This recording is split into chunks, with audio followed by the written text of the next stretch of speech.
Hello students, ये हमारे revision series का पहला वीडियो है और ये स्पेशली बनाया गया है बोर्ड एग्जाम को ध्यान पे रखकर। और एमपी बोर्ड के हिसाब से ये वीडियो बना हुआ है। यहाँ पे हम सारे कॉन्सेप्ट्स कवर करेंगे जो कि हमारे बोर्ड एग्जाम के लिए इम्पोर्टेंट है, चाहे वो थ्योरी का हो और चाहे वो न्यूमेरिकल का हो। सारे कॉन्सेप्ट हम क्विक रिवीजन में कवर करेंगे। तो ये हमारा पहला वीडियो है कंपनी का। जैसे हमने 3 तरह के फॉर्म ऑफ बिजनेस 11th और 12th में मिला के पढ़ना था। सबसे पहले पढ़ा था हमने सोल प्रोप्राइटरशिप क्लास 11th में, जितनी भी काउंटिंग हमने सीखी थी। और क्लास 12th में पार्ट 1 था हमारा पार्टनरशिप और पार्ट जो बी था हमारा वो था हमारी कंपनी। तो अभी हम कंपनी स्टार्ट कर रहे हैं। पार्टनरशिप तो हमारे वीडियोस आ ही रहे हैं और आज से हम कंपनी स्टार्ट कर रहे हैं।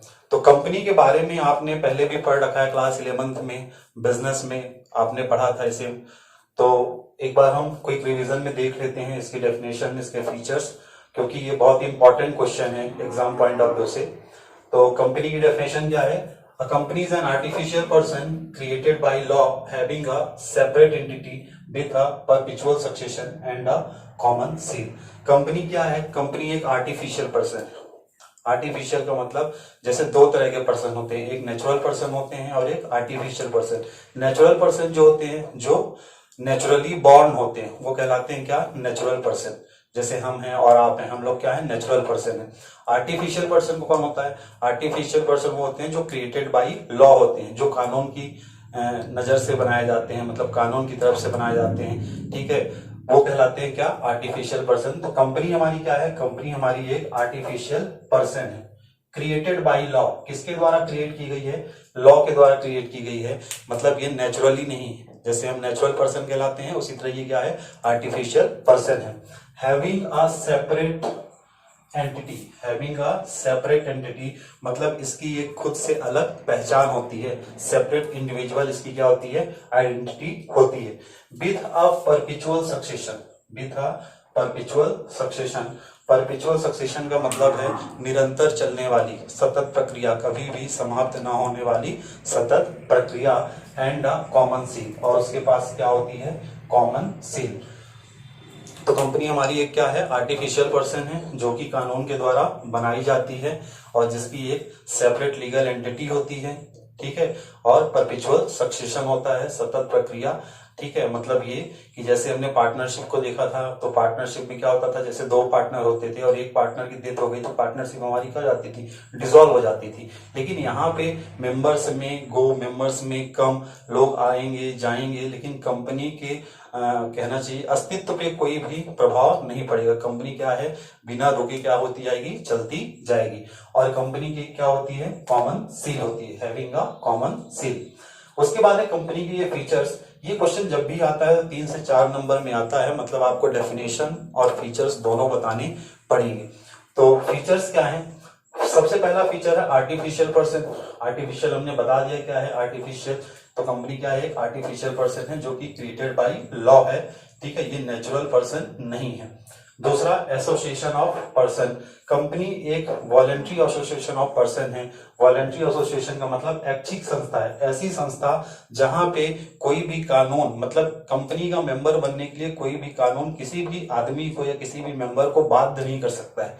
ठीक है, हम अपनी इच्छा से इस एसोसिएशन में, इस कंपनी में मेंबर बनते हैं और अपनी इच्छा से क्या होते हैं? अलग होते हैं। तो कंपनी क्या है हमारी? एसोसिएशन ऑफ पर्सन, लोगों की ऐच्छिक संस्था है। तीसरा है सेपरेट लीगल एंटिटी, पृथक वैधानिक अस्तित्व। कंपनी का इसके ओनर से सेपरेट एंटिटी होती है, मतलब कंपनी का ओनर की एंटिटी अलग होती है और कंपनी की एंटिटी क्या होती है? अलग होती है। बाकी हमने रेस्ट ऑफ द जो फॉर्म्स पढ़े थे बिजनेस के, जो चाहे हम सोल प्रोप्राइटरशिप कह दें या हम पार्टनरशिप की बात करें, तो वहां पे सेपरेट लीगल एंटिटी नहीं होती थी। ठीक है, पार्टनर और फर्म दोनों क्या होते थे? एक ही होते थे। लेकिन यहाँ पे कंपनी और उसके जो मेंबर्स हैं, उसके जो ओनर्स हैं, उनकी क्या होती है? सेपरेट एंटिटी होती है। कंपनी यहाँ खुद के नाम पे प्रॉपर्टी खरीद सकती है, कंपनी के नाम पे केस किया जा सकता है। ठीक है, लेकिन वहां पे पार्टनरशिप में क्या होता था? अगर हम फर्म पे भी केस कर रहे हैं, मतलब किसके ऊपर केस कर रहे हैं? पार्टनर के ऊपर केस कर रहे हैं। और पार्टनर के ऊपर केस कर रहे हैं मतलब फर्म के ऊपर केस कर रहे हैं। तो पार्टनरशिप के बिजनेस में और सोल प्रोप्राइटरशिप के बिजनेस में सेपरेट एंटिटी नहीं होती थी, लेकिन यहाँ पे क्या होता है? यहाँ पे कंपनी की सेपरेट एंटिटी होती है। ठीक है, उसके मेंबर्स से। चौथा है परपिचुअल सक्सेशन, इसी को हम कहते हैं परपिचुअल एग्जिस्टेंस, स्थायी अस्तित्व। स्थायी अस्तित्व का क्या मतलब है, यहाँ पे कंपनी के अस्तित्व पे कोई प्रभाव नहीं पड़ेगा। ठीक है, यहाँ पे चाहे किसी मेंबर की डेथ हो रही हो, चाहे मेंबर कोई रिटायर हो रहा है, चाहे मेंबर अपना शेयर बेच रहा हो, मतलब लोग यहाँ आते रहेंगे और जाते रहेंगे। पीपल्स में गो और मेंबर्स में गो और मेंबर में कम, but the existence will not affect. Company का यहाँ पे एग्जिस्टेंस क्या होगा, इफेक्ट नहीं होगा। पांचवा पॉइंट है कॉमन सील। कॉमन सील का मतलब होता है जैसे हमारी एक क्या होती है, साइन होती है। जैसे हमारी क्या होती है, हर एक व्यक्ति की, हर एक मेंबर्स की एक उसकी इंडिविजुअल साइन होती है जो उसका आइडेंटिफिकेशन होता है। ठीक है, जो उसे रिप्रेजेंट करता है। उसी तरह कंपनी की भी क्या होती है, एक सील होती है। क्योंकि कंपनी आर्टिफिशियल पर्सन है तो कंपनी तो खुद आके साइन कर नहीं सकती है कि खुद आके आएगी और कंपनी साइन कर देगी। तो इसलिए कंपनी की क्या बनाई जाती है, एक साइन के लिए कंपनी की एक सील बनाई जाती है। एक क्या बनाई जाती है, कॉमन सील।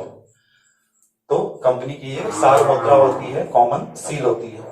उसके बाद लिमिटेड लायबिलिटी, ये सबसे इंपॉर्टेंट फीचर है। जब हमने बात की थी पार्टनरशिप की, इससे 100% क्वेश्चन आएगा, चाहे वो आपसे लायबिलिटी पूछे पार्टनरशिप की और चाहे वो आपसे लायबिलिटी पूछे कंपनी की। तो पार्टनरशिप के बिजनेस में लायबिलिटी हमारी क्या हुआ करती थी, अनलिमिटेड लायबिलिटी हुआ करती थी। ठीक है, लेकिन यहाँ पे कंपनी की लायबिलिटी हमारी क्या है, लिमिटेड लायबिलिटी। तो ये ध्यान रखना है, दो में से कोई ना कोई एक क्वेश्चन 100% पूछता है, चाहे वो पार्टनरशिप की लायबिलिटी के बारे में पूछे और चाहे वो कंपनी की लायबिलिटी के बारे में पूछे। तो पार्टनरशिप की जो लायबिलिटी हुआ करती थी वो क्या होती थी, अनलिमिटेड हुआ है, और यहाँ पे कंपनी की जो लायबिलिटी वो क्या हमारी लिमिटेड है। उसके बाद है ट्रांसफेरेबिलिटी ऑफ शेयर्स। पार्टनरशिप में ट्रांसफेरेबिलिटी ऑफ शेयर्स अलाउ नहीं था, लेकिन यहाँ पे ट्रांसफेरेबिलिटी ऑफ शेयर्स क्या है, अलाउ है। मतलब हम चाहे तो अपने शेयर्स क्या है दूसरे को ट्रांसफर कर सकते हैं, और जिसको भी हमने शेयर्स खरीदे हैं, जिससे भी हमने शेयर्स खरीदे हैं, जिसको हमने शेयर्स अपने ट्रांसफर किए हैं, फॉर एग्जांपल मैंने अपना शेयर बी को ट्रांसफर किया है, तो शेयर के ट्रांसफर होने से ही जो भी राइट्स हमारे पास थे वो सारे राइट्स ट्रांसफर हो जाएंगे किसके पास, बी के पास। तो यहाँ पे आप अपने शेयर्स का ट्रांसफरेबिलिटी कर सकते हैं, अंशों का हस्तांतरण कर सकते हैं। One share one vote. One share one vote का मतलब है कि जिसके पास जितने शेयर्स हैं उतने वोटिंग राइट्स होते हैं। फॉर एग्जांपल हमारे पास 5 शेयर हैं तो हमारे पास 5 वोटिंग राइट्स है, मतलब हम 5 वोट कास्ट कर सकते हैं। तो जितने शेयर्स उतने वोट। ये जो हमने डेफिनेशन के बाद हमने फीचर्स देखे, ये सारे फीचर्स हमने डेफिनेशन से ही निकाले हैं। सबसे पहला है ये आर्टिफिशियल पर्सन है, ठीक है। उसके बाद ये है सेपरेट एंटिटी, उसके बाद है ये परपेचुअल सक्सेशन, उसके बाद है ये चौथा कॉमन सील। तो अगर आपको इतने सारे फीचर्स नहीं भी पता है तो अगर आप डेफिनेशन को याद कर रहे हैं तो डेफिनेशन से मिनिमम आप ये 4 फीचर्स तो याद ही कर सकते हैं और उसको निकाल सकते हैं, ठीक है। उसके बाद है हमारा टाइप्स ऑफ कंपनीज। वैसे तो कंपनीज बहुत टाइप्स की होती हैं, पर हमारे सिलेबस में हमको इतना पढ़ना है जितना कि हमें पेपर में लिखना है। तो हम जो टाइप्स ऑफ कंपनीज की बात कर रहे हैं वो है on the basis of liability. हम लायबिलिटी के आधार पर कंपनीज की बात कर रहे हैं। तो लायबिलिटी के आधार पर हमारे पास 3 तरह की कंपनियां हैं। पहली है अनलिमिटेड लाइफ कंपनी, उसके बाद है company limited by guarantee given by him, और तीसरी है कंपनी लिमिटेड बाय शेयर्स। सबसे पहली अनलिमिटेड कंपनी। अनलिमिटेड कंपनी का मतलब है the company having unlimited liability of its members. मतलब जहां पे उसके कंपनी के जो मेंबर्स होते हैं, कंपनी के जो ओनर्स होते हैं, उनकी लायबिलिटी क्या होती है, अनलिमिटेड। अभी अभी हमने पढ़ा है फीचर्स में कि कंपनी की लायबिलिटी कैसी होती है, लिमिटेड होती है, पर वहां हम पढ़ रहे हैं कैसे कि कंपनी की लायबिलिटी क्या होती है, अनलिमिटेड होती है। इस तरह की कंपनी हमारे इंडिया में आज की डेट में एग्जिस्टेंस में नहीं है। ये सिर्फ हम किताबों में पढ़ रहे हैं, क्योंकि हमारे यहाँ जो कंपनी चलती है वो सब लिमिटेड लायबिलिटी वाली कंपनीज क्या होती हैं, चलती हैं। उसके बाद हमारा company limited by guarantee. Company limited by guarantee का मतलब होता है कि यहाँ पे कंपनी की जो लायबिलिटी होती है, कंपनी की जो लायबिलिटी होती है वो लिमिटेड होती है। कहां तक लिमिटेड होती है, जितने की गारंटी उसके मेंबर्स ने दी है। फॉर एग्जांपल जब भी कंपनी का इनकॉर्पोरेशन हुआ, जब भी कंपनी बनाई गई, तो कंपनी से की तरफ से जब पूछा गया कि जब भी कंपनी का बाउंड अप होगा, जब भी कंपनी बंद होगी, तो आप कितने की लायबिलिटी को बियर करना चाहते हैं। तो हमने कहा जैसे 5 लाख की लायबिलिटी को हम बियर करना चाहते हैं, मतलब ये कि 5 लाख की गारंटी हमने दी है, तो हमारी जो लायबिलिटी है वो किस एक्सटेंट तक जाएगी, 5 लाख तक। तो वो कहलाया जाता है क्या, company limited by guarantee given by its member. Member के द्वारा जितनी गारंटी दी गई है उतनी ही लायबिलिटी के लिए वो क्या है, लायबल है। तीसरा है कंपनी लिमिटेड बाय शेयर्स, और इसी के बारे में हमें पढ़ाई करनी है। Company limited by shares, company limited by shares का मतलब है कि यहाँ पे जो लाइबिलिटी होती है कंपनी के मेंबर्स की, वो लिमिटेड होती है कहां तक, to the unpaid portion of the shares, to the unpaid portion of shares. इसका मतलब क्या है, फॉर एग्जांपल हमने किसी कंपनी का शेयर खरीदा है 10 रुपए का, अब हमने पेड अप कर दिया है, हम कंपनी को दे चुके हैं 6 रुपए, तो हमारा बचा कितना पैसा है, 4 रुपए। तो हमारी जो लाइबिलिटी होगी वो कितने रुपए की होगी, अनकॉल्ड अप अमाउंट या अनपेड अप अमाउंट, जो हमसे 4 रुपए नहीं लिया गया अभी, तो कंपनी सिर्फ और सिर्फ हमसे कितना ही पैसा मांग सकती है, जो क्या है, अनपेड अप। तो अनपेड अप कितना है, 4 रुपए। क्यों, क्योंकि 6 रुपए हम क्या हुआ है, दे चुके हैं। तो ये कंपनी के बारे में हमें पढ़ना है, और इसमें हमें पढ़ना है, जैसे यहाँ पे हमारी एक प्राइवेट कंपनी है और एक है हमारी पब्लिक कंपनी। ये दोनों कंपनियां आज की डेट में एग्जिस्ट नहीं करती हैं हमारे यहाँ। हमारे यहाँ जितनी भी कंपनियां हैं वो सब कौन सी एक्सटेंट वाली है, लिमिटेड लाइबिलिटी वाली है। ठीक, तो ये था हमारा definition, features and types of company. चलिए अगला टॉपिक है हमारा difference between public and private company. Private company और पब्लिक कंपनी के बीच में क्या डिफरेंस होता है। तो सबसे पहले मीनिंग है, प्राइवेट कंपनी जो होती है, a private company is a company which is owned and traded privately. Private company वो कंपनी होती है जो प्राइवेटली क्या की जाती है, ओन भी की जाती है और उसे चलाया भी जाता है, किसके द्वारा, प्राइवेट पर्सन के द्वारा।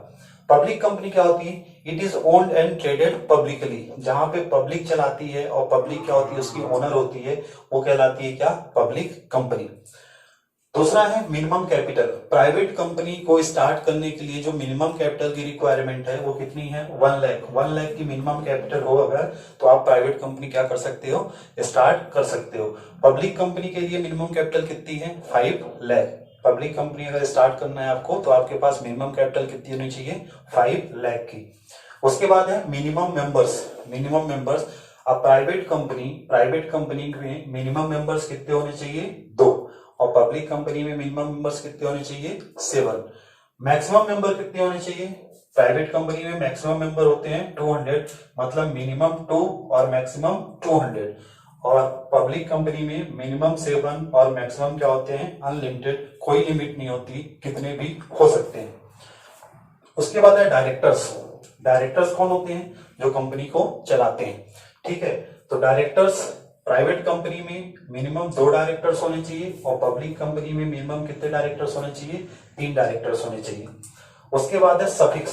सफिक्स और प्रीफिक्स क्या होता है, प्रीफिक्स जो वर्ड के पहले लगता है और सफिक्स क्या है, बाद में लगता है। तो जितनी भी प्राइवेट कंपनी होंगी, अगर आपको पहचानना है कि कौन सी प्राइवेट कंपनी है, कौन सी पब्लिक कंपनी है, तो जो प्राइवेट कंपनी है, प्राइवेट कंपनी के आगे, प्राइवेट कंपनी के नाम के बाद क्या सफिक्स लगा होगा, प्राइवेट लिमिटेड। और पब्लिक कंपनी जो होगी उसके बाद में क्या सफिक्स लगा होगा, लिमिटेड। यहाँ पे सिर्फ लिमिटेड होता है और यहाँ पे क्या होता है, प्राइवेट लिमिटेड। ठीक, तो अगर ये लिखा हुआ है, मान लीजिए एग्जांपल, रिलायंस प्राइवेट लिमिटेड, अगर सफिक्स लगा हुआ है, ये हमारा सफिक्स अगर लिखा हुआ है रिलायंस प्राइवेट लिमिटेड, मतलब ये कौन सी कंपनी है, प्राइवेट लिमिटेड है, प्राइवेट कंपनी है। और अगर सिर्फ इतना लिखा हुआ है रिलायंस लिमिटेड, सिर्फ ये सफिक्स लगा हुआ है रिलायंस लिमिटेड, तो ये कौन सी कंपनी है, फिर पब्लिक कंपनी। उसके बाद transfer of shares. Private company में ऐसा नहीं कि शेयर्स ट्रांसफरेबिलिटी नहीं होती है, शेयर्स यहाँ पे भी ट्रांसफर होते हैं, लेकिन इजिली ट्रांसफरेबल नहीं होते, रेस्ट्रिक्टेड होते हैं, बहुत सारी प्रोसेस होती है, बहुत सारे रूल्स होते हैं यहाँ पे शेयर्स को ट्रांसफरेबिलिटी, इसलिए हमने यहाँ क्या लिखा है, रिस्ट्रिक्टेड होते हैं, नॉट इजिली ट्रांसफरेबल। और पब्लिक कंपनी में इजिली फ्रीली ट्रांसफरेबल होते हैं, आप अपने शेयर्स किसी को भी कभी भी ट्रांसफर कर सकते हैं। तो ये था हमारा difference between private and public company. इन दोनों के डिफरेंस से ऑब्जेक्टिव कभी कभी पूछता है, तो इसलिए हमने डिफरेंस की बात की। अगला टॉपिक हमारा इशू ऑफ शेयर्स। और इशू ऑफ शेयर्स में हमने पहले भी पढ़ा हुआ है कि शेयर्स कंपनी इशू करती है फॉर रेजिंग द कैपिटल। ठीक है, तो सबसे पहले शेयर क्या है, the total capital of the company is divided into units of small denomination। units of small denomination मतलब कंपनी की जो टोटल कैपिटल होती है, कंपनी की जो टोटल कैपिटल होती है, वो टोटल कैपिटल छोटे छोटे हिस्सों में क्या होती है, डिवाइड होती है, छोटे छोटे हिस्सों में विभाजित होती है, और वो छोटा छोटा हिस्सा मिलकर क्या बनाते हैं, कंपनी की share capital. And each such unit is called share. और वही छोटा टुकड़ा, फॉर एग्जांपल हमने माना कि ये कंपनी की कैपिटल है 1 लाख की, कंपनी की कैपिटल है फॉर एग्जांपल 1 लाख, इतनी मिनिमम कैपिटल नहीं होती कंपनी की, हमने मान लिया 1 लाख की है, तो ये जो कंपनी की टोटल कैपिटल है ये छोटे छोटे हिस्सों में डिवाइड होती है, छोटे छोटे हिस्सों में डिवाइड होती है। हमने मान लिया कि ये छोटे छोटे हिस्से हैं, 10 रुपए का मान लेते हैं एक हिस्सा है, तो हर की कीमत क्या है 10 10 10 10 10 10, तो ये प्रत्येक हिस्सा, ये ईच यूनिट क्या कहलाती है हमारी शेयर, ठीक है। तो capital of a company is divided into small denomination and each small unit या small denomination is called share. उसके बाद क्या है share capital, the capital raised by the company, company के द्वारा जो कैपिटल रेज की जाती है, कंपनी के द्वारा जो कैपिटल इकट्ठा की जाती है बाय इशू ऑफ शेयर्स, किसके द्वारा, शेयर्स को इशू करके, अंशों का निर्गमन करके, इज कॉल्ड शेयर कैपिटल। तो अंशों के द्वारा जो कैपिटल प्राप्त होती है, अंशों के निर्गमन से जो पूंजी प्राप्त होती है वही क्या कहलाती है, शेयर कैपिटल या अंश पूंजी। The capital raised by the company by issue of shares is called share capital.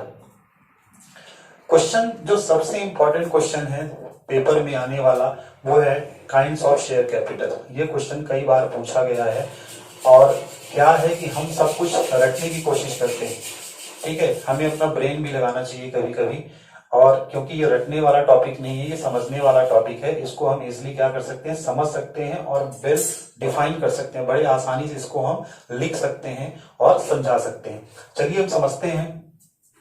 तो समझने के लिए हमारे पास है types of kinds of share capital. सबसे पहले ऊपर है ऑथराइज्ड कैपिटल। हम मान लेते हैं, एक एग्जांपल ले लेते हैं कि कंपनी की जो कैपिटल है 1 लाख, कंपनी की जो कैपिटल है 1 लाख है और एक शेयर की कीमत है, ये डिवाइडेड है 10,000 शेयर्स, टोटल शेयर्स कितने हैं 10,000 शेयर्स, और एक शेयर की कीमत है 10 rupees per share, 10 rupees per share. ये हमारा एग्जांपल है कि कंपनी की जो टोटल कैपिटल है 1 लाख की है, जो 10,000 शेयर्स में डिवाइड है और एक शेयर की कीमत है 10 रुपए। हमें ये भी पता है कि कंपनी कभी भी पैसा वन पेमेंट नहीं मांगती, मतलब किश्तों में मांगती है। कंपनी इंस्टॉलमेंट में पैसा अक्सर मांगा करती है, और इंस्टॉलमेंट काहे की होती है, एप्लीकेशन के नाम पे इंस्टॉलमेंट होती है, अलॉटमेंट के नाम पे होती है, फर्स्ट कॉल के नाम पे होती है, सेकंड कॉल पे। हमने कहा कि 3 रुपए यहाँ मांगा, 3 यहाँ, 2 यहाँ, 2 यहाँ। ये हमारा एक एग्जाम्पल है, ठीक। आप समझते हैं ऑथराइज्ड कैपिटल, इसी को कहते हैं रजिस्टर्ड कैपिटल, इसी को कहते हैं नॉमिनल कैपिटल, और हिंदी में कहते हैं अधिकृत पूंजी, पंजीकृत पूंजी और नाममात्रिक पूंजी। तो जब हमें बताना है ऑथराइज्ड कैपिटल क्या है, तो ऑथराइज्ड कैपिटल क्या है, the maximum capital, the maximum capital which is registered in the companies MOA, जो कंपनी के एमओए में क्या है, रजिस्टर्ड है, और ये मैक्सिमम कैपिटल होती है जिसका ऑथराइजेशन कंपनी के पास होता है। कंपनी अपने एंटायर लाइफ में इससे ज्यादा की कैपिटल रेज नहीं कर सकती है बाय इशूइंग ऑफ शेयर्स। तो ऑथराइज्ड कैपिटल का मतलब क्या होता है, this is the maximum capital, ये मैक्सिमम कैपिटल होती है जो कंपनी अपने एंटायर लाइफ में क्या कर सकती है, रेज कर सकती है। जैसे हमने एग्जांपल जो लिया है वो ये है, तो ये कहलाती है हमारी क्या, मैक्सिमम कैपिटल। अधिकृत पूंजी का मतलब है कि कंपनी का जब हम पंजीकरण करवा रहे थे, कंपनी को जब हम रजिस्टर्ड करवा रहे थे, तो जो उसकी अधिकतम पूंजी, जो कंपनी की क्या है, अधिकतम पूंजी है, जिससे आगे कंपनी शेयर इशू नहीं कर सकती है, वो कहलाती है हमारी क्या, अधिकृत पूंजी, पंजीकृत पूंजी या नाममात्रिक पूंजी, ठीक। तो सबसे बड़ी कैपिटल कौन सी है हमारी, authorised capital, registered capital, nominal capital. तो ये हो गई हमारी क्या, ऑथराइज्ड कैपिटल। उसके बाद अब कंपनी 1 लाख के शेयर्स मान लेते हैं इशू कर सकती है, तो कंपनी शेयर्स कभी भी इकट्ठा एक ही बार में तो इशू नहीं कर सकती। कंपनी को जैसे जैसे जरूरत होती है पैसे की, जैसे जैसे रिक्वायरमेंट होती है, वैसे वैसे क्या करती है, शेयर इशू करते जाती है। तो ऑथराइज्ड कैपिटल के फिर 2 पार्ट होते हैं, एक होता है इशूड कैपिटल, एक होता है अनइशूड कैपिटल। इशूड कैपिटल को कहते हैं निर्गमित पूंजी, अनइशूड को कहते हैं अनिर्गमित पूंजी। इशूड कैपिटल का जैसे हमें डेफिनेशन बताना है, तो इशूड कैपिटल किसका पार्ट है, ऑथराइज्ड कैपिटल का पार्ट है, ठीक है। तो अगर हमें इसे डिफाइन करना है, the part of authorized capital, the part of authorized capital which is issued for the subscription in front of public, ठीक है। मतलब ऑथराइज्ड कैपिटल का वो हिस्सा, ऑथराइज्ड कैपिटल का वो हिस्सा जो पब्लिक के सामने पेश किया गया है for the subscription, for the application, ठीक है। मतलब अधिकृत पूंजी का वह हिस्सा जो जनता के लिए निर्गमित कर दिया गया है। अधिकृत पूंजी का वो हिस्सा जो जनता के लिए निर्गमित कर दिया गया है वो कहलाती है हमारी क्या, इशूड कैपिटल। इसी का उल्टा हो जाएगा क्या, अनइशूड कैपिटल। ठीक है, ऑथराइज्ड कैपिटल का वो हिस्सा जो अभी तक अनिर्गमित है, जो अभी तक इशू नहीं किया गया है, जिसे कंपनी अपने पास अभी बचा के रखी हुई है, वो कहलाती है क्या, unissued capital. For example company को मान लीजिए कि 1 लाख की कैपिटल है, 10,000 की जरूरत थी। कितनी की जरूरत थी, 10,000 की। तो कंपनी ने 10,000 के शेयर इशू किए, कंपनी ने 10,000 के शेयर इशू किए। तो कितने शेयर इशू किए कंपनी ने, 1,000 शेयर इशू किए, क्योंकि एक शेयर की कॉस्ट कितनी है, 10 रुपए है। ठीक है, तो हमारी इशूड कैपिटल कितनी हो गई, इशूड कैपिटल हमारी होगी 10,000 और अनइशूड कैपिटल हमारी कितनी होगी 90,000, क्योंकि 1 लाख में 10,000 के शेयर इशू करते हैं तो बची कितनी 90,000। तो ये होता है इशूड कैपिटल और ये होता है अनइशूड कैपिटल। हम मान रहे थे कि हमारे पास जो ये कैपिटल थी कितनी थी 1 लाख की, 1 लाख में इशू कितना किया है 10,000 के कैपिटल इशू किया, मतलब तो अनइशूड कितनी हुई हमारी, अनइशूड हुई हमारी 90,000 मतलब 90,000। ये क्या है, अनिर्गमित पूंजी। ठीक, उसके बाद फिर इशूड के 2 पार्ट हैं, इशूड कैपिटल के 2 पार्ट हैं।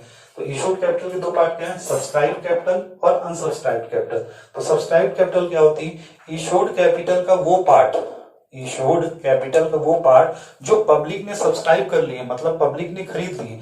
अगर पब्लिक ने सारे शेयर्स खरीद लिए हैं तो सब्सक्राइब कैपिटल हमारी कितनी है 10,000। अगर उसमें से 8,000 के शेयर्स खरीदे हैं तो सब्सक्राइब कैपिटल हमारी कितनी है 8,000। तो अनसब्सक्राइब क्या हुआ, जो पब्लिक ने नहीं खरीदे वो क्या है अनसब्सक्राइब। तो अनसब्सक्राइब कितने हुए, हम मान लेते हैं कंपनी ने 10,000 के शेयर इशू किए थे, तो कंपनी ने सब्सक्राइब सिर्फ कितने लोग खरीदे हैं 8,000 कैपिटल आई है, तो बची हुई अनसब्सक्राइब कैपिटल तो बची कितनी हमारी 2,000। ठीक है, इसी को कहते हैं हिंदी में अविदत्त पूंजी और गैर अविदत्त। ठीक, निर्गमित पूंजी का वह भाग जो जनता के द्वारा क्रय कर लिया गया है, जो जनता के द्वारा ले लिया गया है वो कहलाता है अविदत्त पूंजी, और निर्गमित पूंजी का वह भाग जो जनता द्वारा अविदत्त नहीं किया है वो कहलाता है क्या, गैर अविदत्त पूंजी। ठीक, अब हमारे 8,000 की शेयर्स कैपिटल, मतलब हमारे 1,000 हमने शेयर्स इशू किए थे, तो 1,000 में 800 शेयर्स पब्लिक ने क्या कर लिए, खरीद लिए। उसके बाद सब्सक्राइब कैपिटल के 2 पार्ट होते हैं, कॉल्ड अप कैपिटल और uncalled up capital. Called up capital का मतलब ये जो हमने कहा कि एक शेयर की कीमत है 10 रुपए, एक शेयर कीमत है 10 रुपए, तो ये पैसा कंपनी इंस्टॉलमेंट में मांगती है, कुछ पैसा उसने एप्लीकेशन में मांग लिया, कुछ अलॉटमेंट में मांग लिया। हम मान लेते हैं कि कंपनी ने फर्स्ट कॉल तक की कॉल कर ली है, एप्लीकेशन का पैसा मांग लिया, अलॉटमेंट का पैसा मांग लिया, फर्स्ट कॉल का पैसा मांग लिया।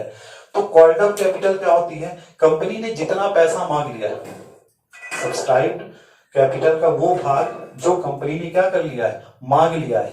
ठीक है, तो कंपनी ने कितना मांग लिया है 3 3 6 2 8 रुपए, तो 8 रुपए कंपनी ने मांग लिए हैं, मतलब तो सब्सक्राइब कैपिटल हमारी क्या होगी 800 शेयर्स थे 8 रुपीज के हिसाब से 6400 6,400 रुपए हमारी क्या है सब्सक्राइब कैपिटल है। और जो बची हुई क्या है, सॉरी कॉल्ड अप कैपिटल है, और जो बची हुई क्या है वो क्या है अनकॉल्ड अप। तो अनकॉल्ड अप कितने रुपए है 2 रुपए के हिसाब से, तो 800 शेयर्स पर 2 रुपए के हिसाब से 1600 हमारी क्या हो जाएगी अनकॉल्ड अप कैपिटल। ठीक, तो इसकी डेफिनेशन क्या हो जाएगी, सब्सक्राइब कैपिटल का वो पार्ट जो कंपनी ने मांग लिए हैं वो कहलाती है कॉल्ड अप कैपिटल, और सब्सक्राइब कैपिटल का वो पार्ट जो कंपनी ने नहीं मांगे हैं वो कहलाती है क्या अनकॉल्ड अप कैपिटल। उसके बाद कॉल्ड अप में भी 2 केस होते हैं, कॉल्ड अप में एक होती है पेड अप कैपिटल और एक होती है unpaid up capital. Paid up का मतलब ये कंपनी ने मांगे थे 8 रुपए, अब जरूरी नहीं कि ये 8 रुपए में सभी शेयर होल्डर्स ने पैसा दे दिया हो, तो जो पैसा दे चुका है, जैसे किसी ने 6 रुपए दिया है, किसी ने 2 रुपए नहीं दिया है, तो 6 रुपए दिया तो 6 रुपए क्या है पेड अप, जितना हम दे चुके हैं, जितना हम दे चुके हैं। कॉल्ड अप का वो हिस्सा जो हम पे कर चुके हैं वो पेड अप कैपिटल है, और कॉल्ड अप का वो हिस्सा जो अभी हमने पे नहीं किया है, मांगा तो गया है पर हमने पे नहीं किया है, वो क्या कहलाता है अनपेड अप कैपिटल, जिसे को हम कॉल्स इन एरियर के नाम से भी जानते हैं। ठीक, तो कॉल्ड अप का वो पैसा जो मिल चुका है वो क्या कहलाता है पेड अप, जो प्राप्त हो चुका है, और कॉल्ड अप का वो पैसा जो अभी तक नहीं मिला है तो वो क्या कहलाता है अनपेड अप या कॉल्स इन एरियर। ठीक, उसके बाद अनकॉल्ड अप में 2 कैटेगरी है, एक है रिजर्व कैपिटल और एक है अनरिजर्व कैपिटल।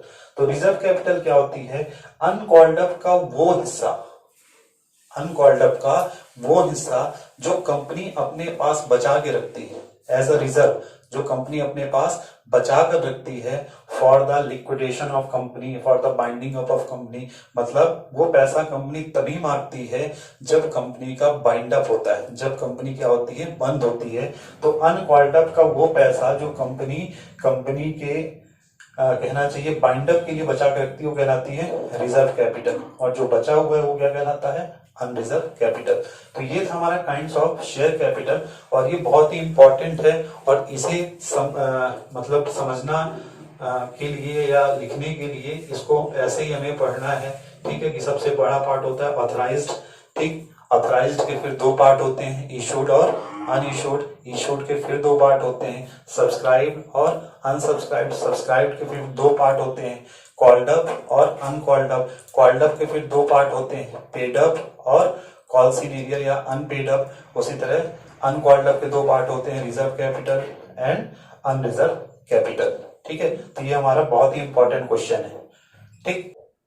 चलिए अब बात करते हैं एक और इंपॉर्टेंट क्वेश्चन की, difference between reserve capital and capital reserve. और यहाँ जो सबसे ध्यान देने वाली बात ये है, वो ये है कि रिजर्व कैपिटल और कैपिटल रिजर्व, ये मत सोचना कि ये नाम उल्टा लिखा हुआ है, इसको इधर कर दिया। इन दोनों में बहुत ही बड़ा डिफरेंस है। नाम एक जैसे हैं दोनों के, पर डिफरेंस दोनों में क्या है, बहुत बड़ा है। और ये इंपॉर्टेंट है पेपर के हिसाब से।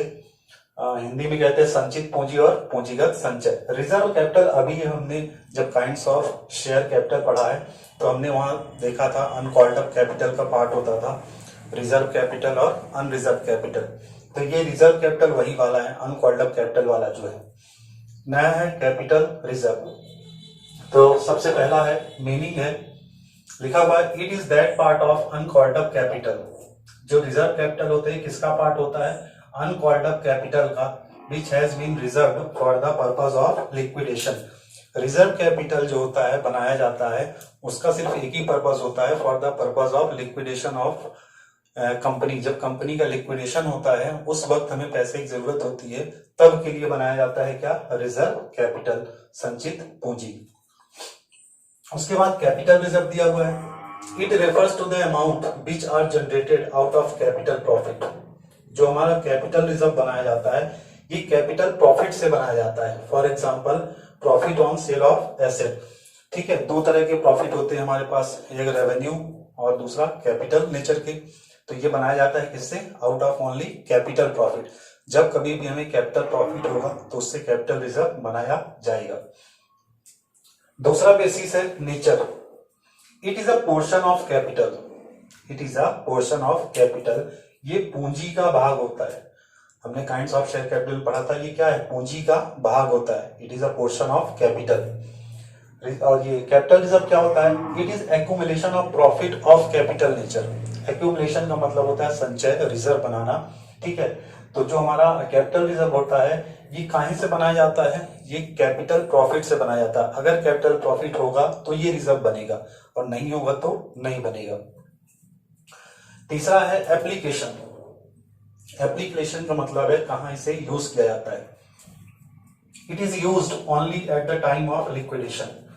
जो हमारा रिजर्व कैपिटल होता है वो कब यूज किया जाता है, eight the time of liquidation of company. मतलब जब भी कंपनी का क्या होता है, बाइंड अप होता है, तब इस पैसे का हम क्या करते हैं, यूज करते हैं, at the time of liquidation of a company और wind up of a company. Capital reserve जो होता है हमारा, it is used for writing off capital losses. और जो कैपिटल रिजर्व होता है उसका यूज अब करते हैं हमारे कंपनी को किसी भी तरह के कैपिटल लॉसेस हो रहे तो उन लॉसेस को रिकवर करने के लिए, उन लॉसेस को राइट ऑफ करने के लिए हम किसका यूज करते हैं, कैपिटल रिजर्व का। अगर हमें कैपिटल लॉस हो रहा है तो इस कैपिटल लॉस को राइट ऑफ करने के लिए हम यूज करते हैं किसका, कैपिटल रिजर्व का। चौथा पॉइंट है बेसिस हमारा मैंडेटरी। मैंडेटरी का मतलब है वेदर इट इज कंपल्सरी और नॉट, क्या ये जरूरी है या नहीं। तो जो रिजर्व कैपिटल हमारा होता है वो मैंडेटरी नहीं होता है। It is not mandatory to have a reserve account, reserve capital. मतलब रिजर्व कैपिटल बनाना मैंडेटरी नहीं, कंपल्सरी नहीं है। आप चाहे तो बनाएं और आप चाहे तो ना बनाएं। मतलब क्या, ये वॉलेंट्री होता है। ये कंपनी के ऊपर डिपेंड करता है कि उन्हें रिजर्व कैपिटल बनाना है या रिजर्व कैपिटल नहीं बनाना है। पर कैपिटल प्रॉफिट के साथ ऐसा नहीं है, इट इज मैंडेटरी। ये क्या होता है, कंपल्सरी होता है, ठीक है, यह आवश्यक है if there are capital profits. अगर कैपिटल प्रॉफिट कंपनी को हो रहा है तो ये कंपलसरी है बनाना कौन सा, कैपिटल रिजर्व, पर ये कंपलसरी नहीं है क्या, रिजर्व कैपिटल। चौथा बेसिस है रिजोल्यूशन, चौथा बेसिस है resolution. It's creation requires special resolution. अगर आपको रिजर्व कैपिटल बनाना है, अगर कंपनी चाहती है कि रिजर्व कैपिटल उसे मेंटेन करना है, बनाना है, तो उसके लिए एक स्पेशल रिजोल्यूशन पास करना पड़ेगा। उसके लिए क्या करना पड़ेगा, पहले बनाने से पहले एक स्पेशल रिजोल्यूशन, एक स्पेशल आदेश पास करना पड़ेगा। ठीक, लेकिन पूंजीगत के साथ ऐसा नहीं है। It's creation does not require special resolution. इसके क्रिएशन में कोई स्पेशल रिजोल्यूशन पास नहीं किया जाता है। क्यों नहीं, क्योंकि ये तो पहले से ही पता है हमें क्या है कि मैंडेटरी, ये कंपलसरी होता है। तो जब ये कंपलसरी है तो उसके लिए कोई स्पेशल रिजोल्यूशन पास नहीं किया था, और क्योंकि ये वॉलेंट्री होता है तो इसलिए इसको बनाने के लिए क्या करना पड़ता है, स्पेशल रिजोल्यूशन पास करना पड़ता है। और लास्ट पॉइंट है डिस्क्लोजर इन बैलेंस शीट। क्या इसे हम बैलेंस शीट में दिखाएंगे, और दिखाएंगे तो कहां दिखाएंगे, तो जो हमारा रिजर्व कैपिटल होता है it is not shown in the balance sheet, इसे बैलेंस शीट में नहीं दिखाया जाता है। और जो हमारा पूंजीगत संचय मतलब कैपिटल रिजर्व होता है it is shown on the balance sheet. कहां दिखाया जाता है, on the liability side of the balance sheet, it is shown in the liability side of the balance sheet. तो इसे बैलेंस शीट में नहीं दिखाया जाता है रिजर्व कैपिटल को, और कैपिटल रिजर्व को बैलेंस शीट में दिखाया जाता है। एकदम आसान सा डिफरेंस है। ठीक है, चलिए अगला टॉपिक है हमारा टाइप्स ऑफ शेयर, और ये सबसे इंपॉर्टेंट टॉपिक है इस चैप्टर का। टाइप्स ऑफ शेयर में हमारे पास तीन तरह के शेयर्स होते हैं, प्रेफरेंस शेयर्स होता है, इक्विटी शेयर्स होता है, और स्वेट इक्विटी शेयर्स होता है। प्रेफरेंस शेयर्स का मतलब होता है क्या, पूर्वाधिकार अंश, और इक्विटी शेयर्स का मतलब क्या होता है, समता अंश। अब हमारी बुक में अगर कहा जाए प्रेफरेंस शेयर क्या है और इक्विटी शेयर्स क्या है, तो हमारी बुक में तो डेफिनेशन लिखी है, preference shares are those shares which are not equity, और equity shares are those shares which are not preference. मतलब प्रेफरेंस शेयर वो शेयर हैं जो इक्विटी नहीं है, और इक्विटी शेयर्स वो शेयर हैं जो प्रेफरेंस नहीं है।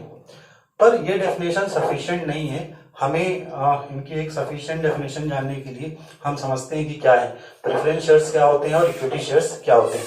देखिए, प्रेफरेंस शेयर्स नाम से पता चल रहा है पूर्व अधिकार, जिन्हें प्रेफरेंस दिया जाता है, जिन्हें पहले प्रेफरेंस दिया जाएगा, मतलब जिन्हें पूर्व अधिकार है, सबसे पहले अधिकार है। तो हमारे अकॉर्डिंग हम जो डेफिनेशन डिस्कस करेंगे, तो preference shares are those shares which have the preferential right to receive a fixed rate of dividend. पूर्वाधिकार अंश वो अंश होते हैं जिन्हें एक निश्चित दर से लाभांश प्राप्त करने का क्या होता है, अधिकार होता है, और इन्हें ये प्रेफरेंशियल राइट होता है, मतलब सबसे पहले अधिकार होता है। दूसरा क्या है, preference shares also have the preferential right for the refund of capital at the liquidation of a company.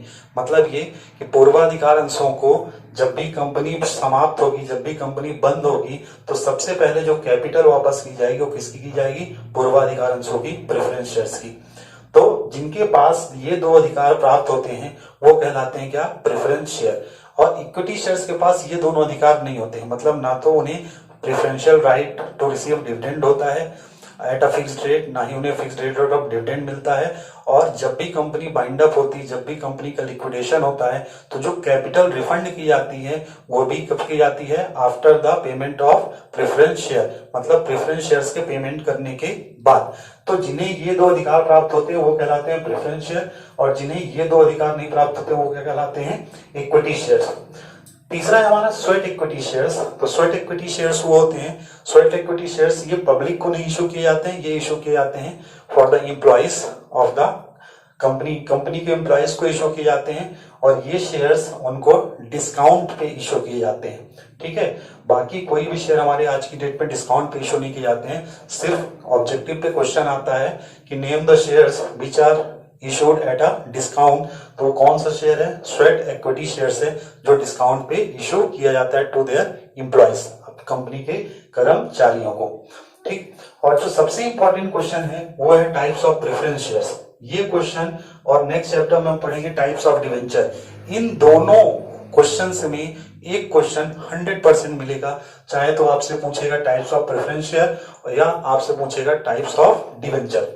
तो ये हमें जानना बहुत जरूरी है, और ये और डिवेंचर दोनों के टाइप्स ही बहुत आसान है। ठीक है, तो टाइप्स ऑफ प्रेफरेंस शेयर्स में हमारे पास 4 बेसिस पे इनको कैटेगराइज किया गया है। 4 बेसिस है हमारे पास, और हर बेसिस पे दो दो तरह के हमारे पास डिविडेंड है। तो सबसे पहला बेसिस है dividend on the basis of dividend. Dividend क्या होता है? डिविडेंड होता है जो शेयर होल्डर्स को रिसीव होता है। Share holders gets dividend. ठीक है, जैसे हम नॉर्मल भाषा में बात करें अगर, तो कि जैसे हम कहीं पे भी कैपिटल इन्वेस्ट करते हैं उससे हमें क्या मिलता है? Profit. Dividend is a kind of profit. ठीक है, पर यहाँ पे हम उसको क्या कहते हैं? डिविडेंड। हिंदी में है पूर्वाधिकार अंश के प्रकार। पहला आधार है लाभांश के आधार पर, लाभांश। ठीक है, लाभ का अंश क्या कहलाता है? हमारा लाभांश। तो दो तरह के होते हैं, एक होता है क्यूमुलेटिव और एक होता है नॉन क्यूमुलेटिव, संचयी और असंचयी। क्यूमुलेटिव क्या होते हैं और नॉन क्यूमुलेटिव क्या होते हैं? क्यूमुलेटिव प्रेफरेंस शेयर्स वो शेयर्स होते हैं जिन्हें एरियर्स ऑफ डिविडेंड, जो डिविडेंड का एरियर हुआ है उनमें हिस्सा प्राप्त करने का अधिकार हो। फॉर एग्जाम्पल, कंपनी को किसी साल प्रॉफिट नहीं हुआ, कंपनी को किसी साल प्रॉफिट नहीं हुआ और कंपनी जो है प्रेफरेंस शेयर होल्डर्स का डिविडेंड नहीं दे पाई, प्रेफरेंस शेयर होल्डर्स का डिविडेंड नहीं दे पाई। 2019 में प्रॉफिट नहीं हुआ, ठीक, लेकिन 2020 में प्रॉफिट हुआ। तो 2020 में जब प्रॉफिट होगा तो जो एरिया डिविडेंड था, जिन प्रेफरेंस शेयर होल्डर्स को जो एरियर का डिविडेंड था वो डिविडेंड प्राप्त होता है। वो डिविडेंड क्या होता है? पहले रिसीव करने का अधिकार होता है। वो कहलाते हैं हमारे कौन से? Cumulative preference shares.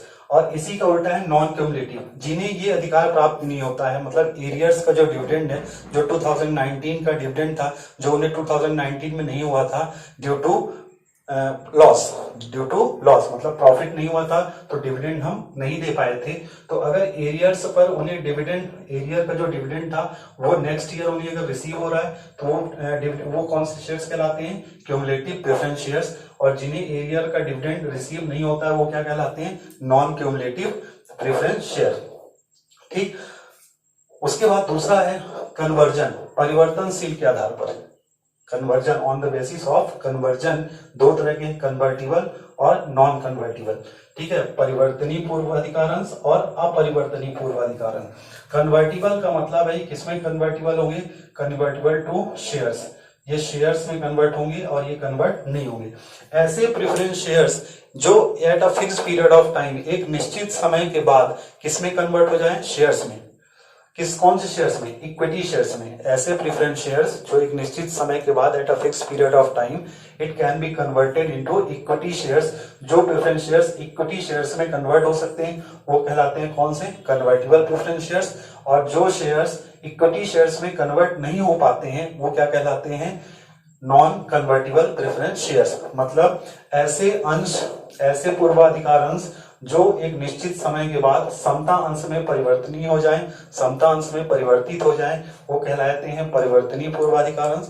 और ऐसे अंश जो एक निश्चित समय के बाद भी समता अंशों में न परिवर्तित हो पाए वो कहलाते हैं क्या? अपरिवर्तनीय पूर्वाधिकार अंश। तीसरा है on the basis of redemption.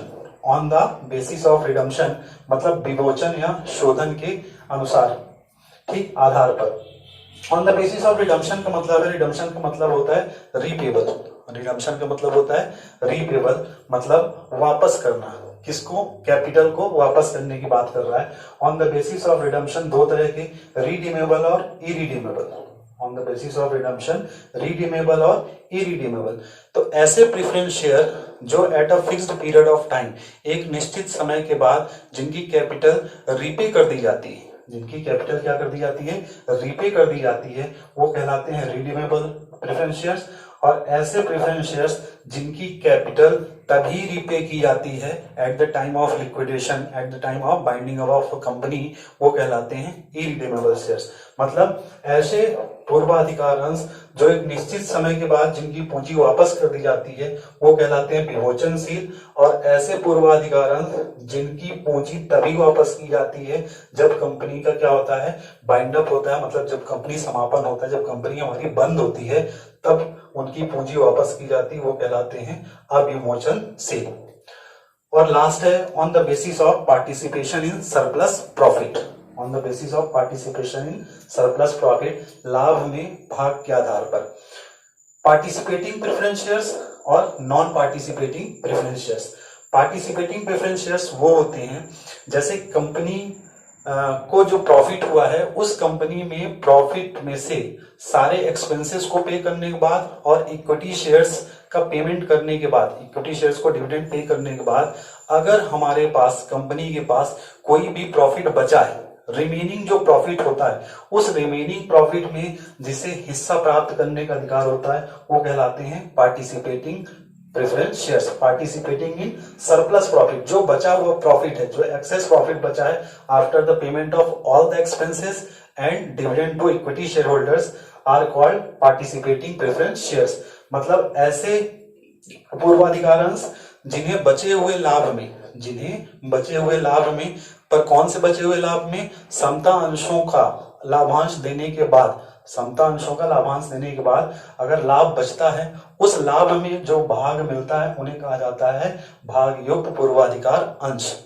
और दूसरा क्या है, नॉन पार्टिसिपेटिंग, इसी का उल्टा, जिन्हें ऐसा अधिकार प्राप्त नहीं होता है, मतलब बचे हुए लाभ में जिन्हें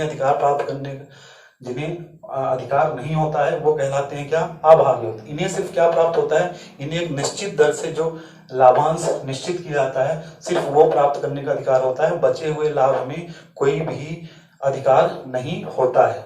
नॉन पार्टिसिपेटिंग क्या होते हैं, जिन्हें सरप्लस प्रॉफिट में हिस्सा प्राप्त करने का अधिकार नहीं होता है वो कहलाते हैं नॉन पार्टिसिपेटिंग। ठीक, तो ये थे हमारे क्या types of preference shares. 4 basis थे हमारे, on the basis of dividend, on the basis of conversion, on the basis of redemption, on the basis of participation in surplus profit.